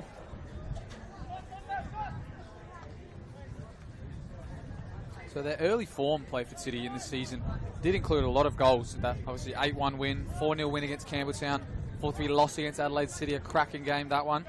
But since then, they had a 1-0 loss against Raiders, a 1-0 win against Beergrad, and a 1-0 draw against Metro. Until last week, they had 3 games where they didn't score more than 1 goal or not even a goal. So today's game seems like it's all gone right for Playford, David. Well, so far, yes. I mean, they certainly got the wing attacks down the wing right, haven't they? And I think Tabarez is taking advantage of the fact that he's had a little bit of space as well. And look, United are a very quick team. They're a very young team, so they're very fast. But I think Playford have them physically. Yeah, and I think maybe that's the way that Ben Moore coaches. He doesn't rest on his laurels. If the attack's doing good, the standards don't drop, no matter if it's an easy game or a hard game. And he's rotated his front line almost every week, it seems, and they still provide all the goals, all the chances, and all the attacking threat. So for other coaches that are sticking with a front three all the time, if they're not producing, you've got to keep the standards high and even try and introduce some more. And that's what they've done today. You're dead right there. I mean, 2 of the goal scorers from last week and their win last week, Jackson Kurtz and Uni Akpol, were both dropped to the bench. So certainly rotating players, even if they're in form, it seems to be working for them. He's put those 2 on the bench, and they've still managed to score 3 goals this week. And for the Adelaide United team, they haven't conceded too many goals this year. I don't think they've even conceded 3 in any game, besides a draw against Metro. That was a 3-3 cracker. And they won 3-2 against Croydon. That's when they scored 3 again. But they've not conceded 3 goals in a loss in any game this season so far. No, that draw against Metro, yeah. Yeah, no, you're right. I mean, they only have a positive goal difference of 5, so they're not streaks ahead. Playford, their goal difference is positive 10, so twice as much. But of course, that comes from those early games that you mentioned before, where they had that 8-1 winner, and then they had that 4-0 win. So early successes have. Sorry, just watched the ball here. Early successes have reaped rewards for them in the long term. I mean, you get your goal difference up that high, it's almost like having an extra point.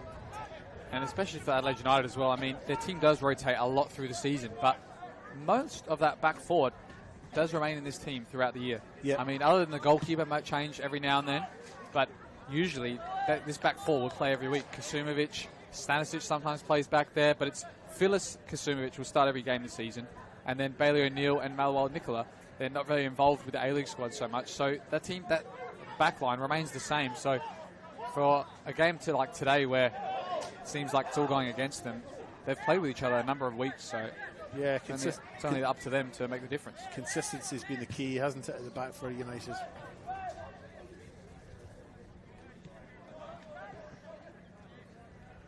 Here's O'Neill striding forward. This time he does find the pass from White. Lets the ball run across him. He's got a free man in Tatu here on the right.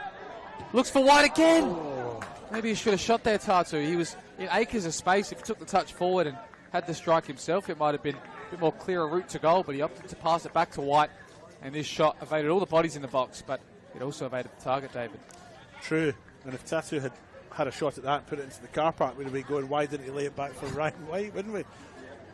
I think you're right, though. I think that was worth a shot. Tattoo's been playing very selflessly today and has been more of a creator than anything else as Frank Busasa makes his way onto the park. And it is going to be Bailey O'Neill. He's going to make way. So I did note that he had a bit of a poor first half and he hasn't really improved it in this second. And now Adelaide United are just going to go all guns blazing, bring on another attacker, and unfortunately that means Taladera is going to have to move to left fullback, which he often does play when a lot of the young attackers do come back into this team. Here's Mullen, though. Busasa's come over to the right as well, and Tattoo has swapped to the left. That's the other change that they've made out there in terms of their personnel. Yeah, I was going to say he did move to this wing in this second half, otherwise in the first half he was mostly on the left. But he's obviously asked to go back there, and Busasa's come on and going to try and create a bit more threat on both wings now. Frank Busasa looks like he should be wearing a pair of shorts that are 2 sizes smaller. No, that's what they do these days, David. It's the saggy shorts trait. Is that right? If you look at Lamine Yamal for Barcelona, that's what he does. He wears them almost so if his shirt was peaking, you could probably see his boxers. But here's Ahmad. Cuts inside, looking for a ball. Far post, no one's there. And Phyllis didn't check his shoulder and has to just head it clear for a corner.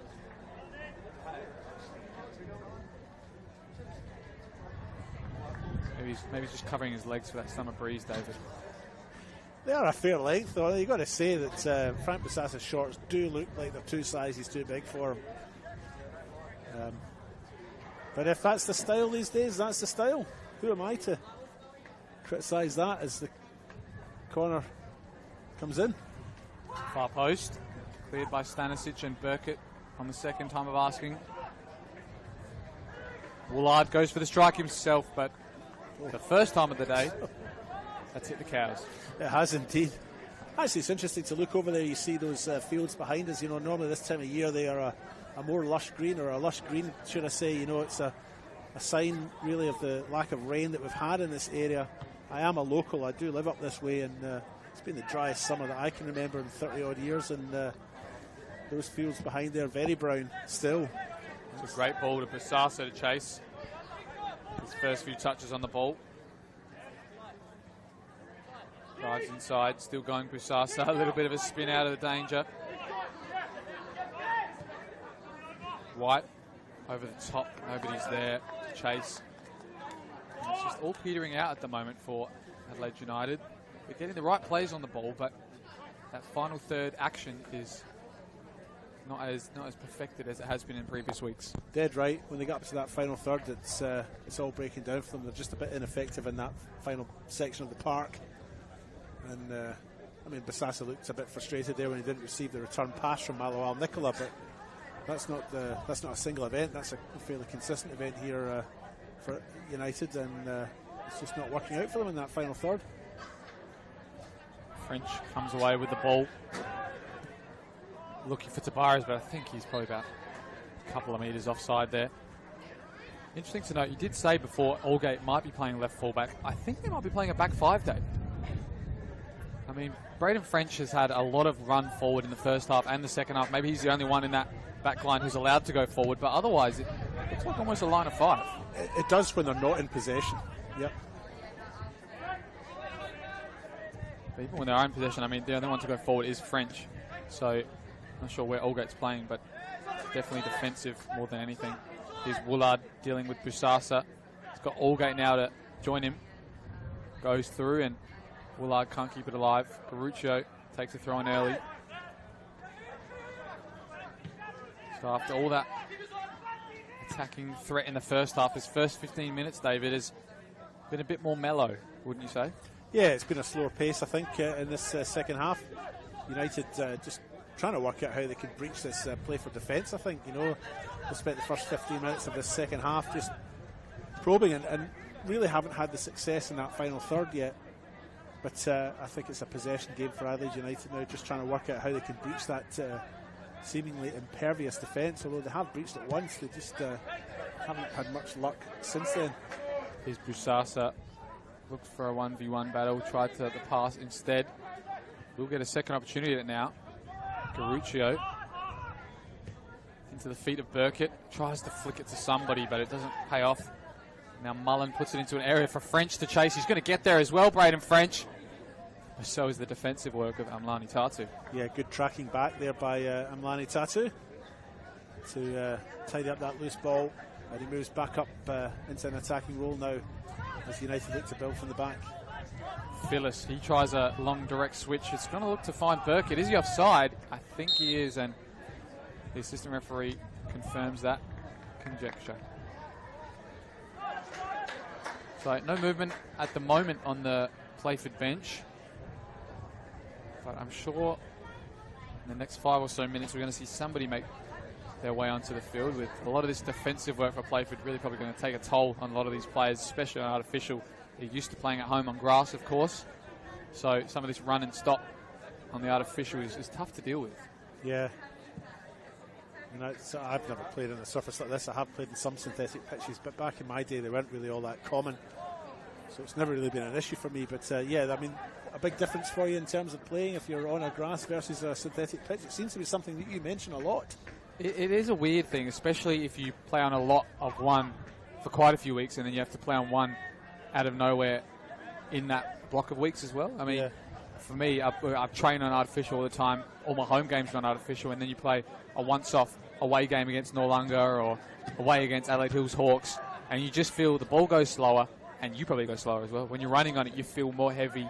You feel like you're taking more time to cover more the same distance, and you probably feel it a bit more. But otherwise, I think playing on grass, you can make a lot of those hard runs and a lot of sprints, and it probably wouldn't have the lasting effect as doing that on artificial. So it's a toing and froing, but...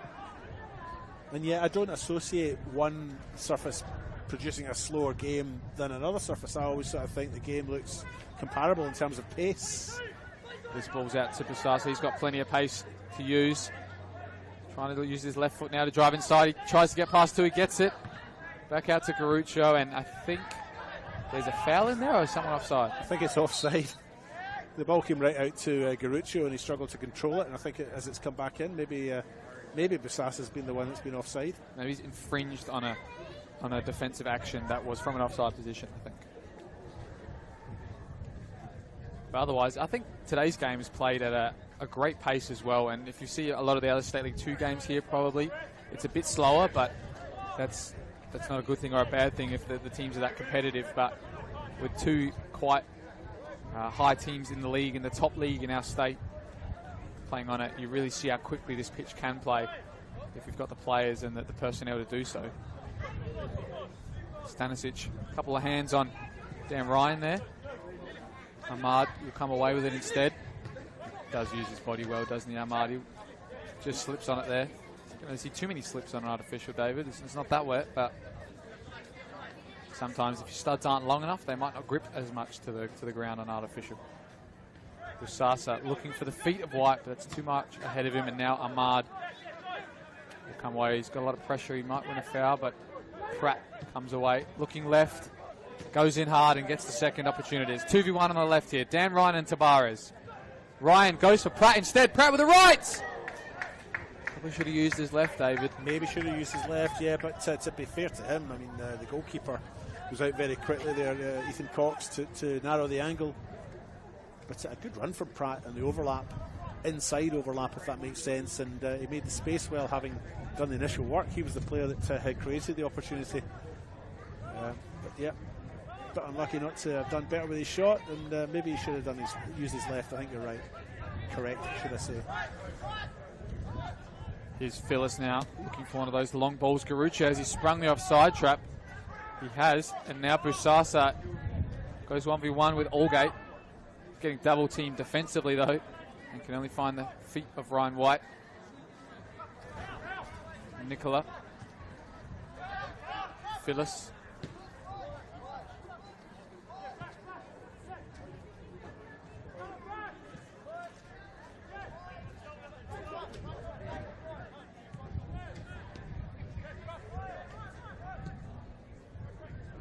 Now Tatu, finally a chance to drive at his defender. Looks for the pass. And that switch is poor from White, who only picks out Ryan. Allgate with a chance to go forward. Ahmad looks for the bounce, but Allgate is going to recover and win it. Still Allgate, was he fouled? He was. And I think Busasa's down here, David. He just came on. Yeah, he is down here. I don't know what happened. I think maybe it was just after the ball had been released. Yeah, Busasa is down on the ground. Do you think Allgate made the most of that little challenge? He did, but that's what you got to do. It's the same as the way Tavares won the penalty. Get the touch away from your defender. The contact's going to come. Yeah. So he did his bit there, and he did keep the ball. And it's going to be interesting to see what happens with Busasa. Sorry, he just came on, and I'm not sure if he's felt something, but he just went straight down after the whistle was blown. So we hope it's nothing too serious here. As it looks like Playford on the far side are readying a couple of substitutions, and yet to see any movement on the bench for Adelaide United.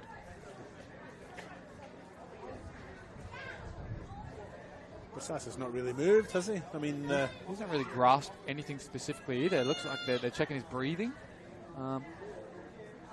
So, hoping this is not a medical injury, but it's not looking good for him. He doesn't seem too quick to get to his feet either. It could be too hot for heat stroke, but taking a lot of time out of this at the moment.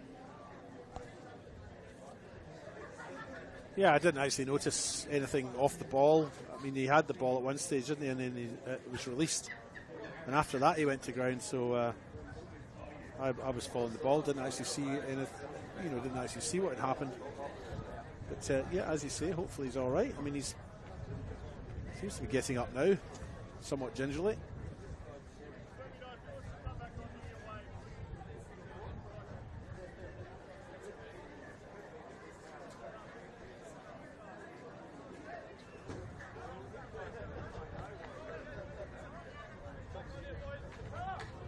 Taking on fluid, it looks like he'll gingerly make his way back onto the park. Maybe. Still looks like he's struggling.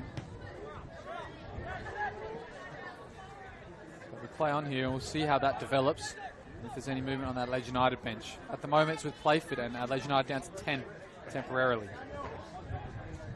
Tavares slips again. You don't suppose it's anything to do with the size of those shorts, is it?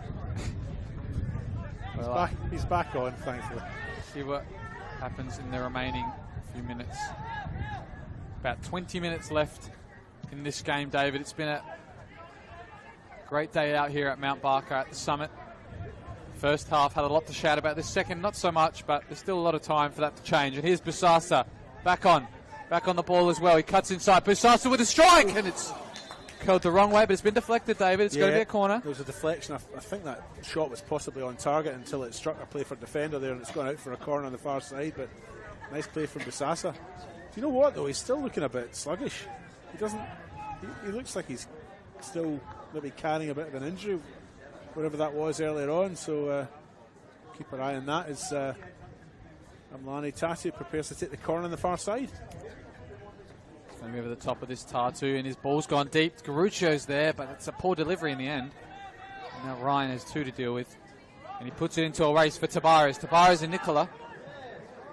It's on the right side of Nicola. He can cover. Cox looks straight for that ball back to Tatu, but put a bit too much spice on that. Bit too much spice on it. Overhit. Too hot on the foot. Nice. We're going to see the sub now of Playford Patriots, and he's going to be that man who started last week and scored, Jackson Kurtz, coming on for the man who scored today in Milad Ahmad. Yeah, Ahmad getting his goal way back in the 8th minute. Seems a long time ago now, doesn't it? But he makes way, and Playford make that change. And Ahmad had a good game, didn't he? He did. He just gets on the ball a lot. Stanisic goes for the spectacular. Doesn't come off. I completely missed who came on there. Who came on there for Playford? Jackson Kurtz. Jackson Kurtz. Scored last week. He did. 50th First goal of the season. And I think he's played his 100th game, this year for Playford. He's been through the whole system as well, and I think he's a one-club player as well. He got his goal in the 50th minute last week, Jackson Kurtz, and we'll be hoping to add to that this week.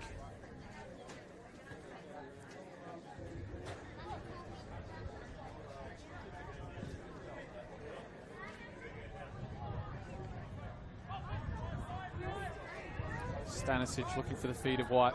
They're going to switch this now to the near side. Crowd pushing them on forward. They want to see another goal in this second half, if not a few. Here's Busasa.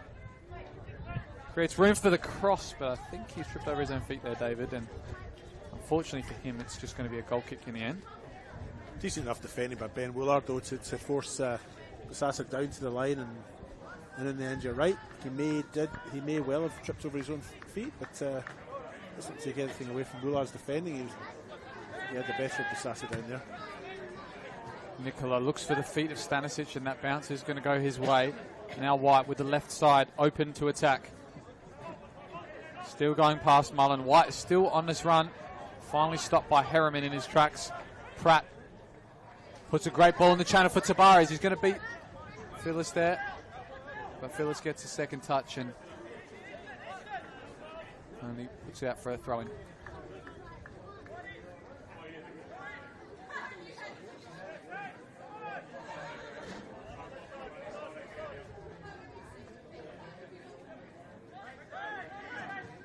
Ryan. Busasa with a big tackle on Allgate. Still bouncing around. I think it's just going to be a red ball.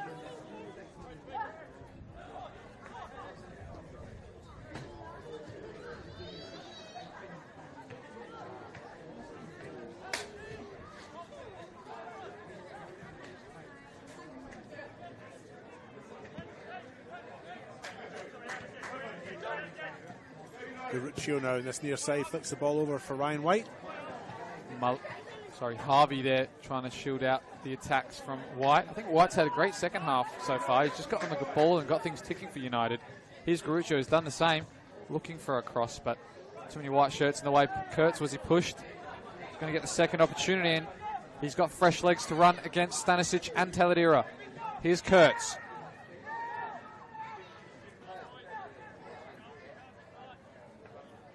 His back pass has only found the feet of Burkett. He's got space here for Busasa, but opts to go against the pressure instead.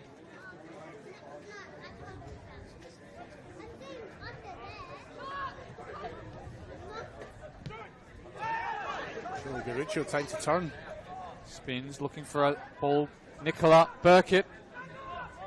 Burkett can't find the room for a shot. Busasa flicks it in back post. Garuccio's there, so is Tartu, and he made the leap, but he didn't make contact with the ball, David. Nah, to be honest, he was nowhere near it. In fact, he sort of over-jumped the ball a bit, didn't he? Fortunately, though, they're going to get an opportunity to keep this alive with a corner. Got about 15 minutes to go, David. Can Adelaide United mount comeback in this game? I'd be surprised, wouldn't you? I would be, but nothing surprises me in this league, especially with some of the results we see. 8-1s, 3-alls, 4-alls from 4-0 up. You see everything in this league. I think Playford have been just too solid at the back, though. To concede 2 goals in the remaining 15 minutes, I just can't see Playford doing that. You're right, anything can happen. That's the beauty of this game, this code of football. But that's been a very good Playford defence today. I think they've done well at the back, and it's a big ask for Adelaide United to get 2 goals and level the score in the last 15 on the One World LED Sportal scoreboard. Never mind getting 3 goals to win this game. So stranger things have happened, though, haven't they? Especially involving Adelaide United as well. Yes. They were, of course, involved in that.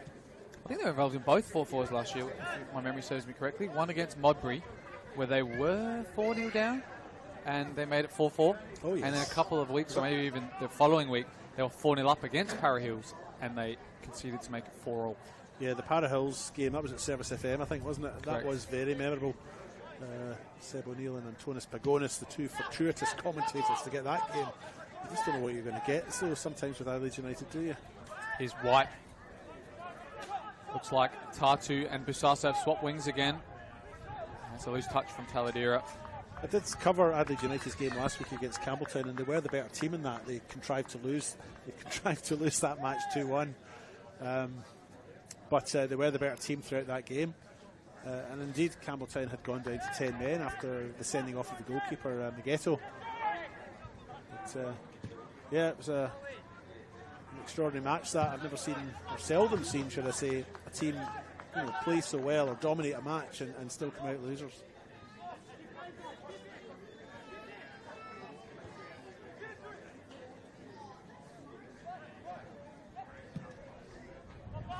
Simovic looking long for Tartu. Allgate's header is a bit difficult for Osby to deal with, and it's going to be a corner actually, David. Yep.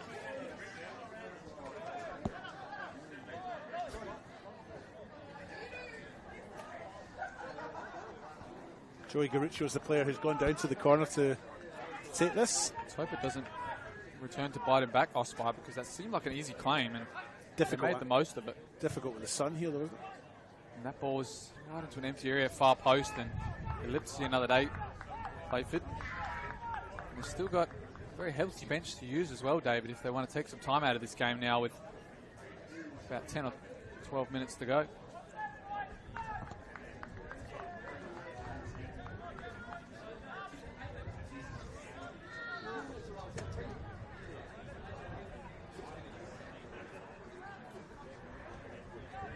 Your food smells good. I didn't get a chance. I went down the wrong end. I was going to go get some chips at half time, and I went to the wrong end of the ground and came back empty-handed. That smells good.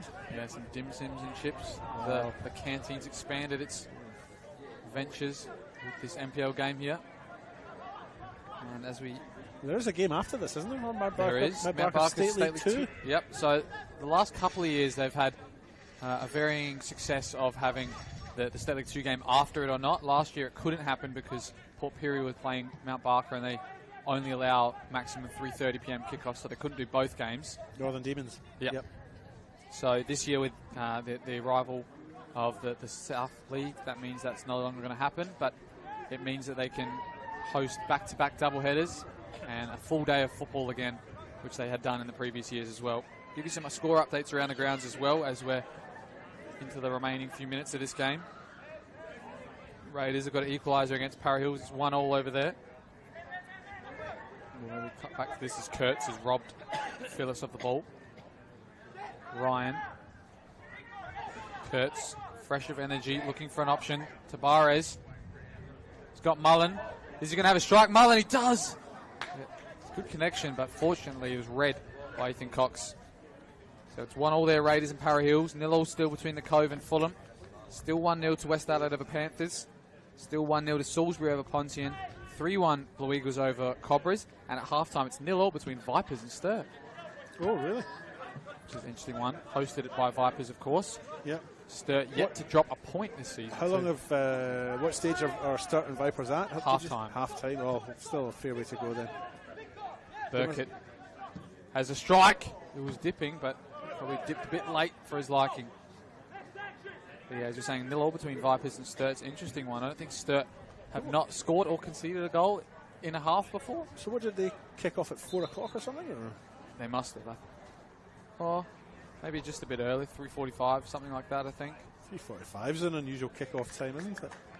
And Stanisic makes way now. Another attacking change for Adelaide United. They've taken off another defender and introduced another attacker. Yeah, this time it's Battistella. Alex Battistella, formerly of Adelaide City. Correct. And he's just returned from an injury. I was given information by the team physio of Adelaide United before the game, and it's hard to miss out there with those vibrant TN-inspired boots, David. Yes. If you know those sneakers, that's the boots they're inspired by. Right, okay. Yes, unfamiliar with it. But good yes. switch to Tartu. Again, switching wings with Busasa. Goes 1v1 with Allgate. Drinking and turning. Showed too much of it to Tabarez, and now they can only go back, Adelaide United.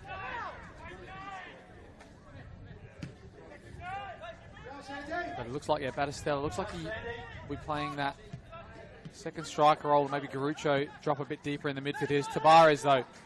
They've still got players to run forward. There's one in the middle there of Pratt that he didn't see. But I think at this point of the game, you just want to try and keep the ball and move the opposition instead of trying to wonder ball. That's a good ball, though, to French. He's got to cut it back to someone. Kurtz is there. But Satiri Phyllis was there ahead of him. Now Busasa drives forward, still going. Showed too much of it. Pratt's had a great game today, David, I thought. It's the first time I've watched him, but he's a new signing for Playford this season. He seems like he's all over the park. Yeah, he was one of my picks in the team of the week a few weeks ago. Over Pratt. I actually don't think he was finally selected by our podcast panel, but he was one of the best against Metro Stars. And that's a tactical foul there from Isaac Mullen. couldn't get close enough to Busasa and had to throw a leg out. Well, did he have to, though? I mean, he still had his back four behind him. Seemed almost a little bit unnecessary, but certainly to take the pace out of it. Yeah, it's got to slow it down. If the intent was to take the pace out, he's achieved that, but if it was to prevent a goal-scoring opportunity, I don't think that was worth it. Here's Battistella, first few touches on the ball since coming on. About 10 minutes to go in this game. Adelaide United needs something here to get back into this game. I think White's going to have a long one. Down to the near post, and it's a good save from Luke Osby. It was right in the corner, swerving right into him. But fortunately, he had enough behind it to keep it out.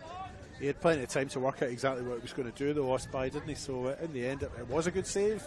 But it's a save you would expect your goalkeeper to make, I think. Another looping ball for Kasimovic to deal with. His header to Phyllis, who takes a good first touch forward and a second. Still going, Phyllis driving into the midfield. Looking for someone. He's found Tatu. Keeps it alive. He's got Battistella to work with. Still Tatu on his left foot. He did use his left foot this time, Tatu, but I think he should have aimed for the far post, David.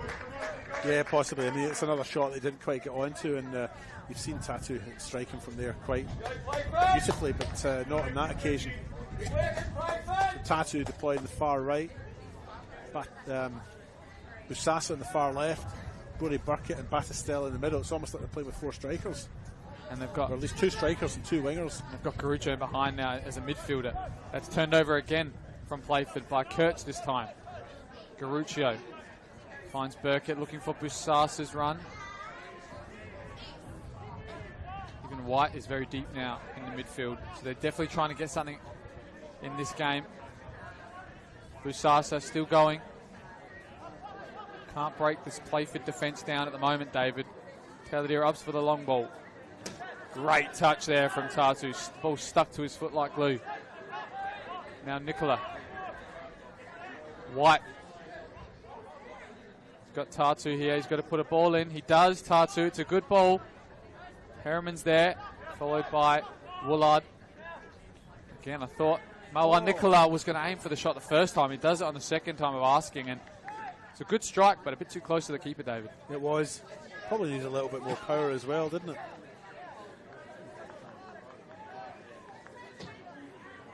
Well, if the score stays this way over the next 5 minutes and we remain in a position where Playford have the win, they will go above Adelaide United in the table. Playford currently on 13 points, Adelaide United on 14, and this win would take them above by 2 points.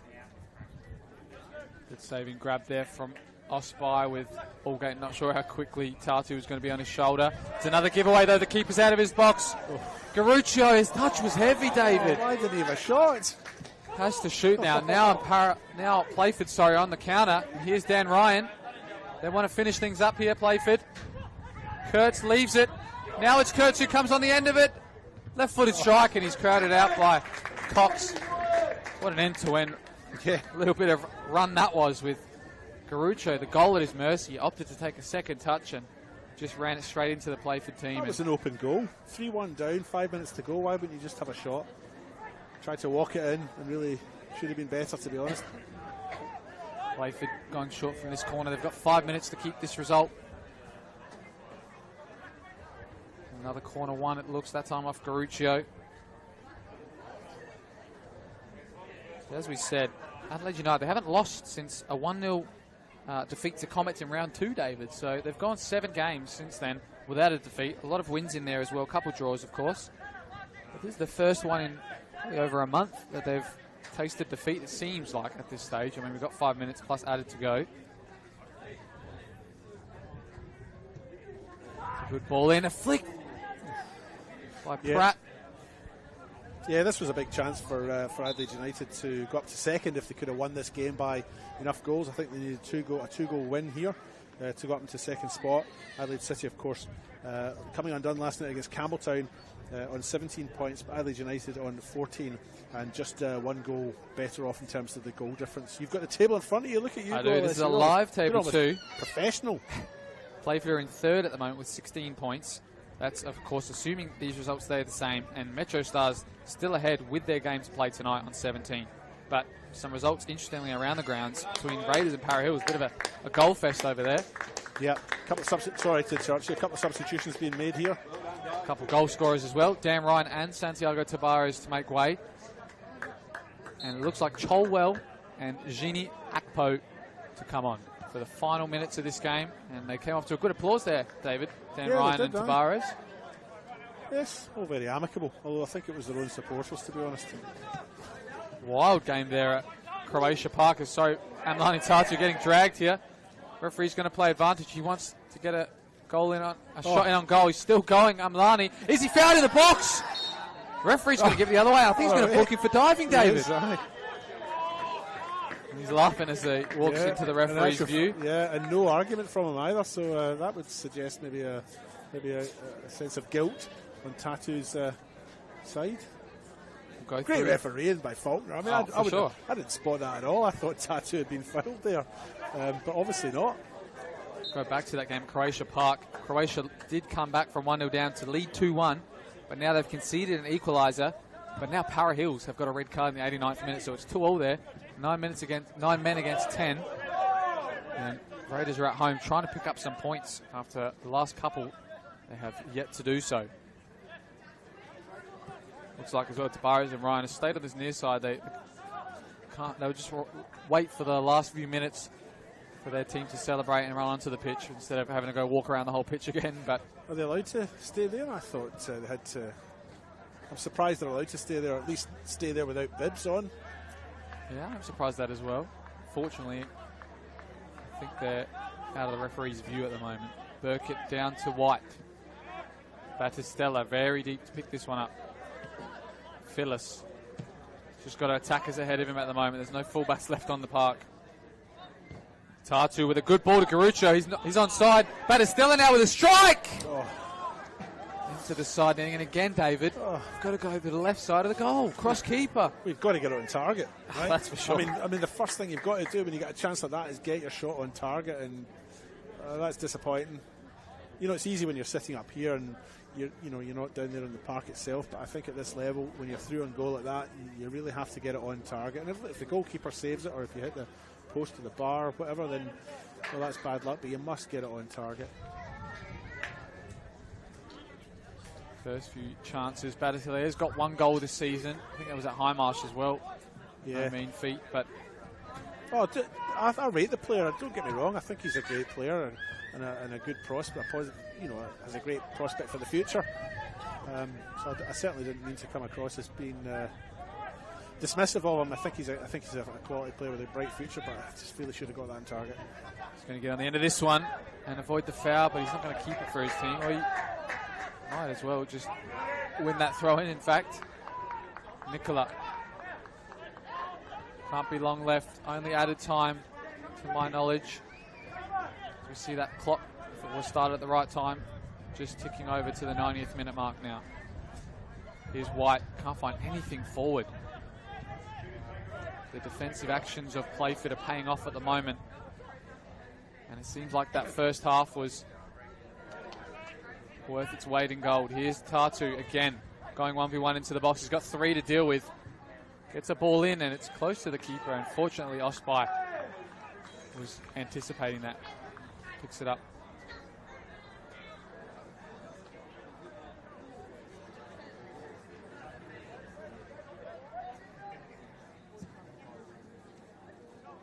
That ball looking long to Cholwell.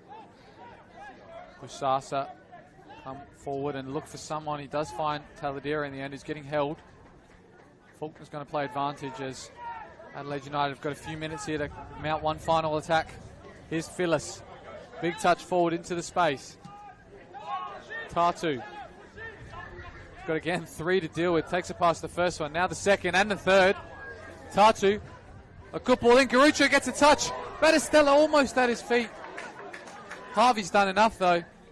And Playford look like they have too. Here's Akpo using his body against Phyllis. Putting his arm there to deal with him. Phyllis does well, in fact, too. Solid defending back there by Sean Harvey, wasn't it, to keep that attack at bay. Great touch from Nicola. Look at the width that Adelaide United are using just now. The players hugging the touchline there. Here's Kurtz. He's got Akpo at his feet to try and finish it, but it's gone behind him, and can't finish this game off just yet, Playford. Well, now for sure Adelaide United are playing 3 at the back, David. I think sometimes they're playing 2 at the back, to be honest. I think they only have... It was Kasumovic and Phyllis. Yeah. Tatu, another dangerous ball. Second time of asking, Osby takes it, but yeah, it looks like Taladera is that one to take the centre-back role, and I think Kasumovic is playing a centre-back going forward as a striker this last few minutes. Here's Akpo. He's only got Taladera to deal with. He's going to take it past him. He's got no one in the box because the Playford team are just trying to defend this lead. Akpo now! Cholwell was the one to make the attacking run forward, but great interception there by Cox. Busasa lines up a long ball. Allgate clears on this near side.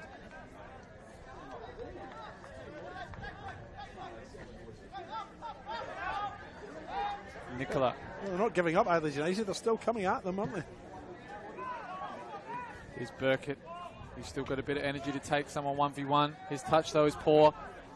Akpo tries to go through the legs of Busasa, just gives it back to him. Burkett, sorry. Was he tackled there on the edge of the box? He was, David. Now, this is interesting. Right on the edge of the box, last few minutes. We're not privy to how long is being played here. But if they get one here and try and get this restarted early, they might have some say left in this. I think it's going to be Tatu who's going to take it, David. Braden French is down as well, though, and I'm not sure what happened. He went to ground after the ball had been released. And the physio is coming on to have a look at him, but there will be a little bit of a delay. I don't think it'll be a quick free kick. Plenty of time for Adelaide United to work out what they want to do.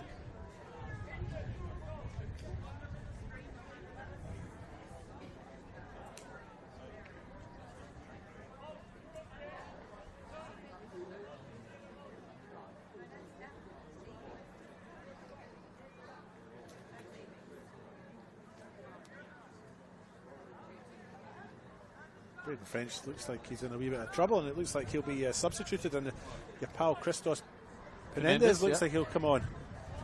I wonder if he's going to play a centre-back role, if he's going to try and stay up top and win some seconds. Penendez at centre-back, you reckon? He did play there, you know. He played there at Olympic. I remember watching him a few times. He played in a deep centre-back role when they had a bit of a crisis there in defence. And he did a good job, actually. So I think he's going to be in the walk for the starters. And Tatu and Taladera, I think it's going to be... I mean, we saw Taladera score a banger a couple of weeks ago from a free kick against, I think it was Bacala, but it's Tatu with a great strike. But what a save from Luke Osby, David. Candidate for save of the week, young man. Candidate for man of the match, maybe. That was a hurler. 100% going in that top left. You can see even Tatu can't believe it. I'll tell you what, if Osby was any good, he'd have held that. Tatu, his shirt was over his face. He doesn't know how the keeper got to that, but there's a candidate for goalkeeper of the week even. It could be him. Poor corner, near post is cleared by Mullen. Burkett now. And that match is finished over there at Croatia Park.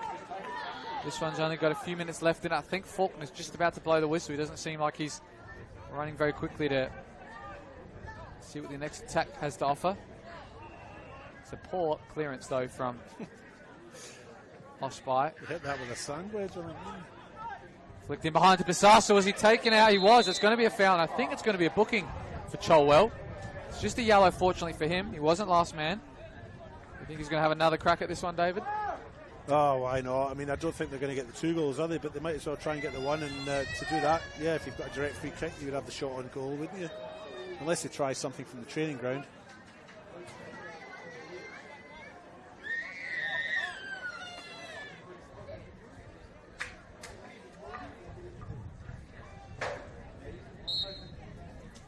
And here it is. It's going to be Tatu again. What is he on the second time of asking? Goes for the knuckleball. The knuckleball. Ronaldo special, the one where it just moves without spinning. All right, yes. Is that what they call it? The knuckleball? Yeah. Wow. Touch is loose, and Pratt's going to get a few more touches.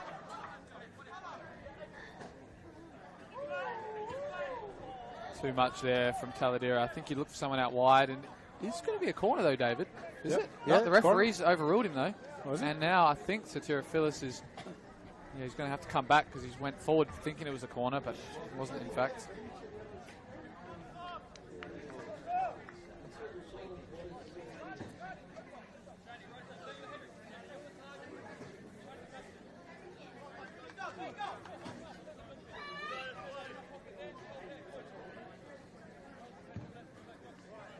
Long ball now. Akpo doesn't even contest with it. Now Allgate can just clear long. Get up as far as the pitch as he can. I'm not sure how long it's added here, David. It's got to be up to about 4 or 5. Yeah, and I don't know that we've had that many stops, have we? I mean, there hasn't been any goals this half, and I don't think there's been that much in the way of injuries. Basasa. Yeah, we did stop for a bit for Basasa, yeah, but it seems quite excessive, doesn't it? Not privy to how long is being added on the... I think Daniel Faulkner just doesn't want to go home. He's had so much fun up here at the summit. He's enjoyed that summit breeze that you've been raving about, and all the fresh air up here, and maybe he just doesn't want to go home. Yeah, fortunately for him, he's been in the middle of the pitch where most of the sun's been, so he's probably nice and toasty at the moment, but he wants to stay a bit longer. There's a State League 2 game after. Harriman misses the header. Burkett opts for the chip, Offside. and I think, yeah, he's offside in fact anyway. What time does the State League 2 game start? 5:15, which is actually only about 15-20 minutes away, so they've got to get off the pitch. I think the other teams may be warming up on the back ones at the moment, but... And it's Mount Barker and Western Strikers, isn't it? That is, but that's the full-time whistle here at the Summit. The 5th edition of the NPL at the Summit, David, and it created a first half to remember, that's for sure. Oh, absolutely, yeah. It's one of probably the best first halves I've seen this season. Thoroughly enjoyed it. Look, the game was probably a bit of a fizzler as the second half wore on, but United tried and tried and tried. But I think the key here has been the Playford defence. I think it was just too solid for them. How on earth were they going to breach that? Yeah, well, the first time they've come up here, Playford, in their history, and one of the first times they've beaten Adelaide United / Sassy in their history as well, David. So they're going to remember this day for many, many years to come, hopefully, and you never know, they might get a good fixture and come up here again next year. I think they've probably enjoyed themselves, haven't they? Certainly, if they're a superstitious lot, they'll be looking forward to returning. But look, I think they probably played better. They were the better of the two teams. Wouldn't you agree with that? I do. And I think probably 3-1's probably a fair reflection of play. And what did I predict at the start of the game? 3-1. Yep, I had the 3-2, and I'll give the viewers at home that I did have it for Playford, so I didn't get that one. But otherwise, for Adelaide United, it's their first loss in about 7 weeks, David, so they've got a lot to look back on the week going by. But that's full-time whistle here, and that's all for us here at the Summit. We'll join you again next year if you see us here, but of course there's some other games going around the leagues tonight, Metro Stars, of course, and some other State League ones if you want to tune into them. There's also a game tomorrow as well. Yep. FK Beargrad are playing tomorrow. Croydon, yep.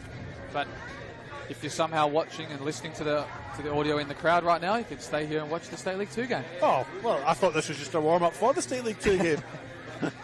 But that's all from us here. Full-time winners, Playford 3-1 over Adelaide United.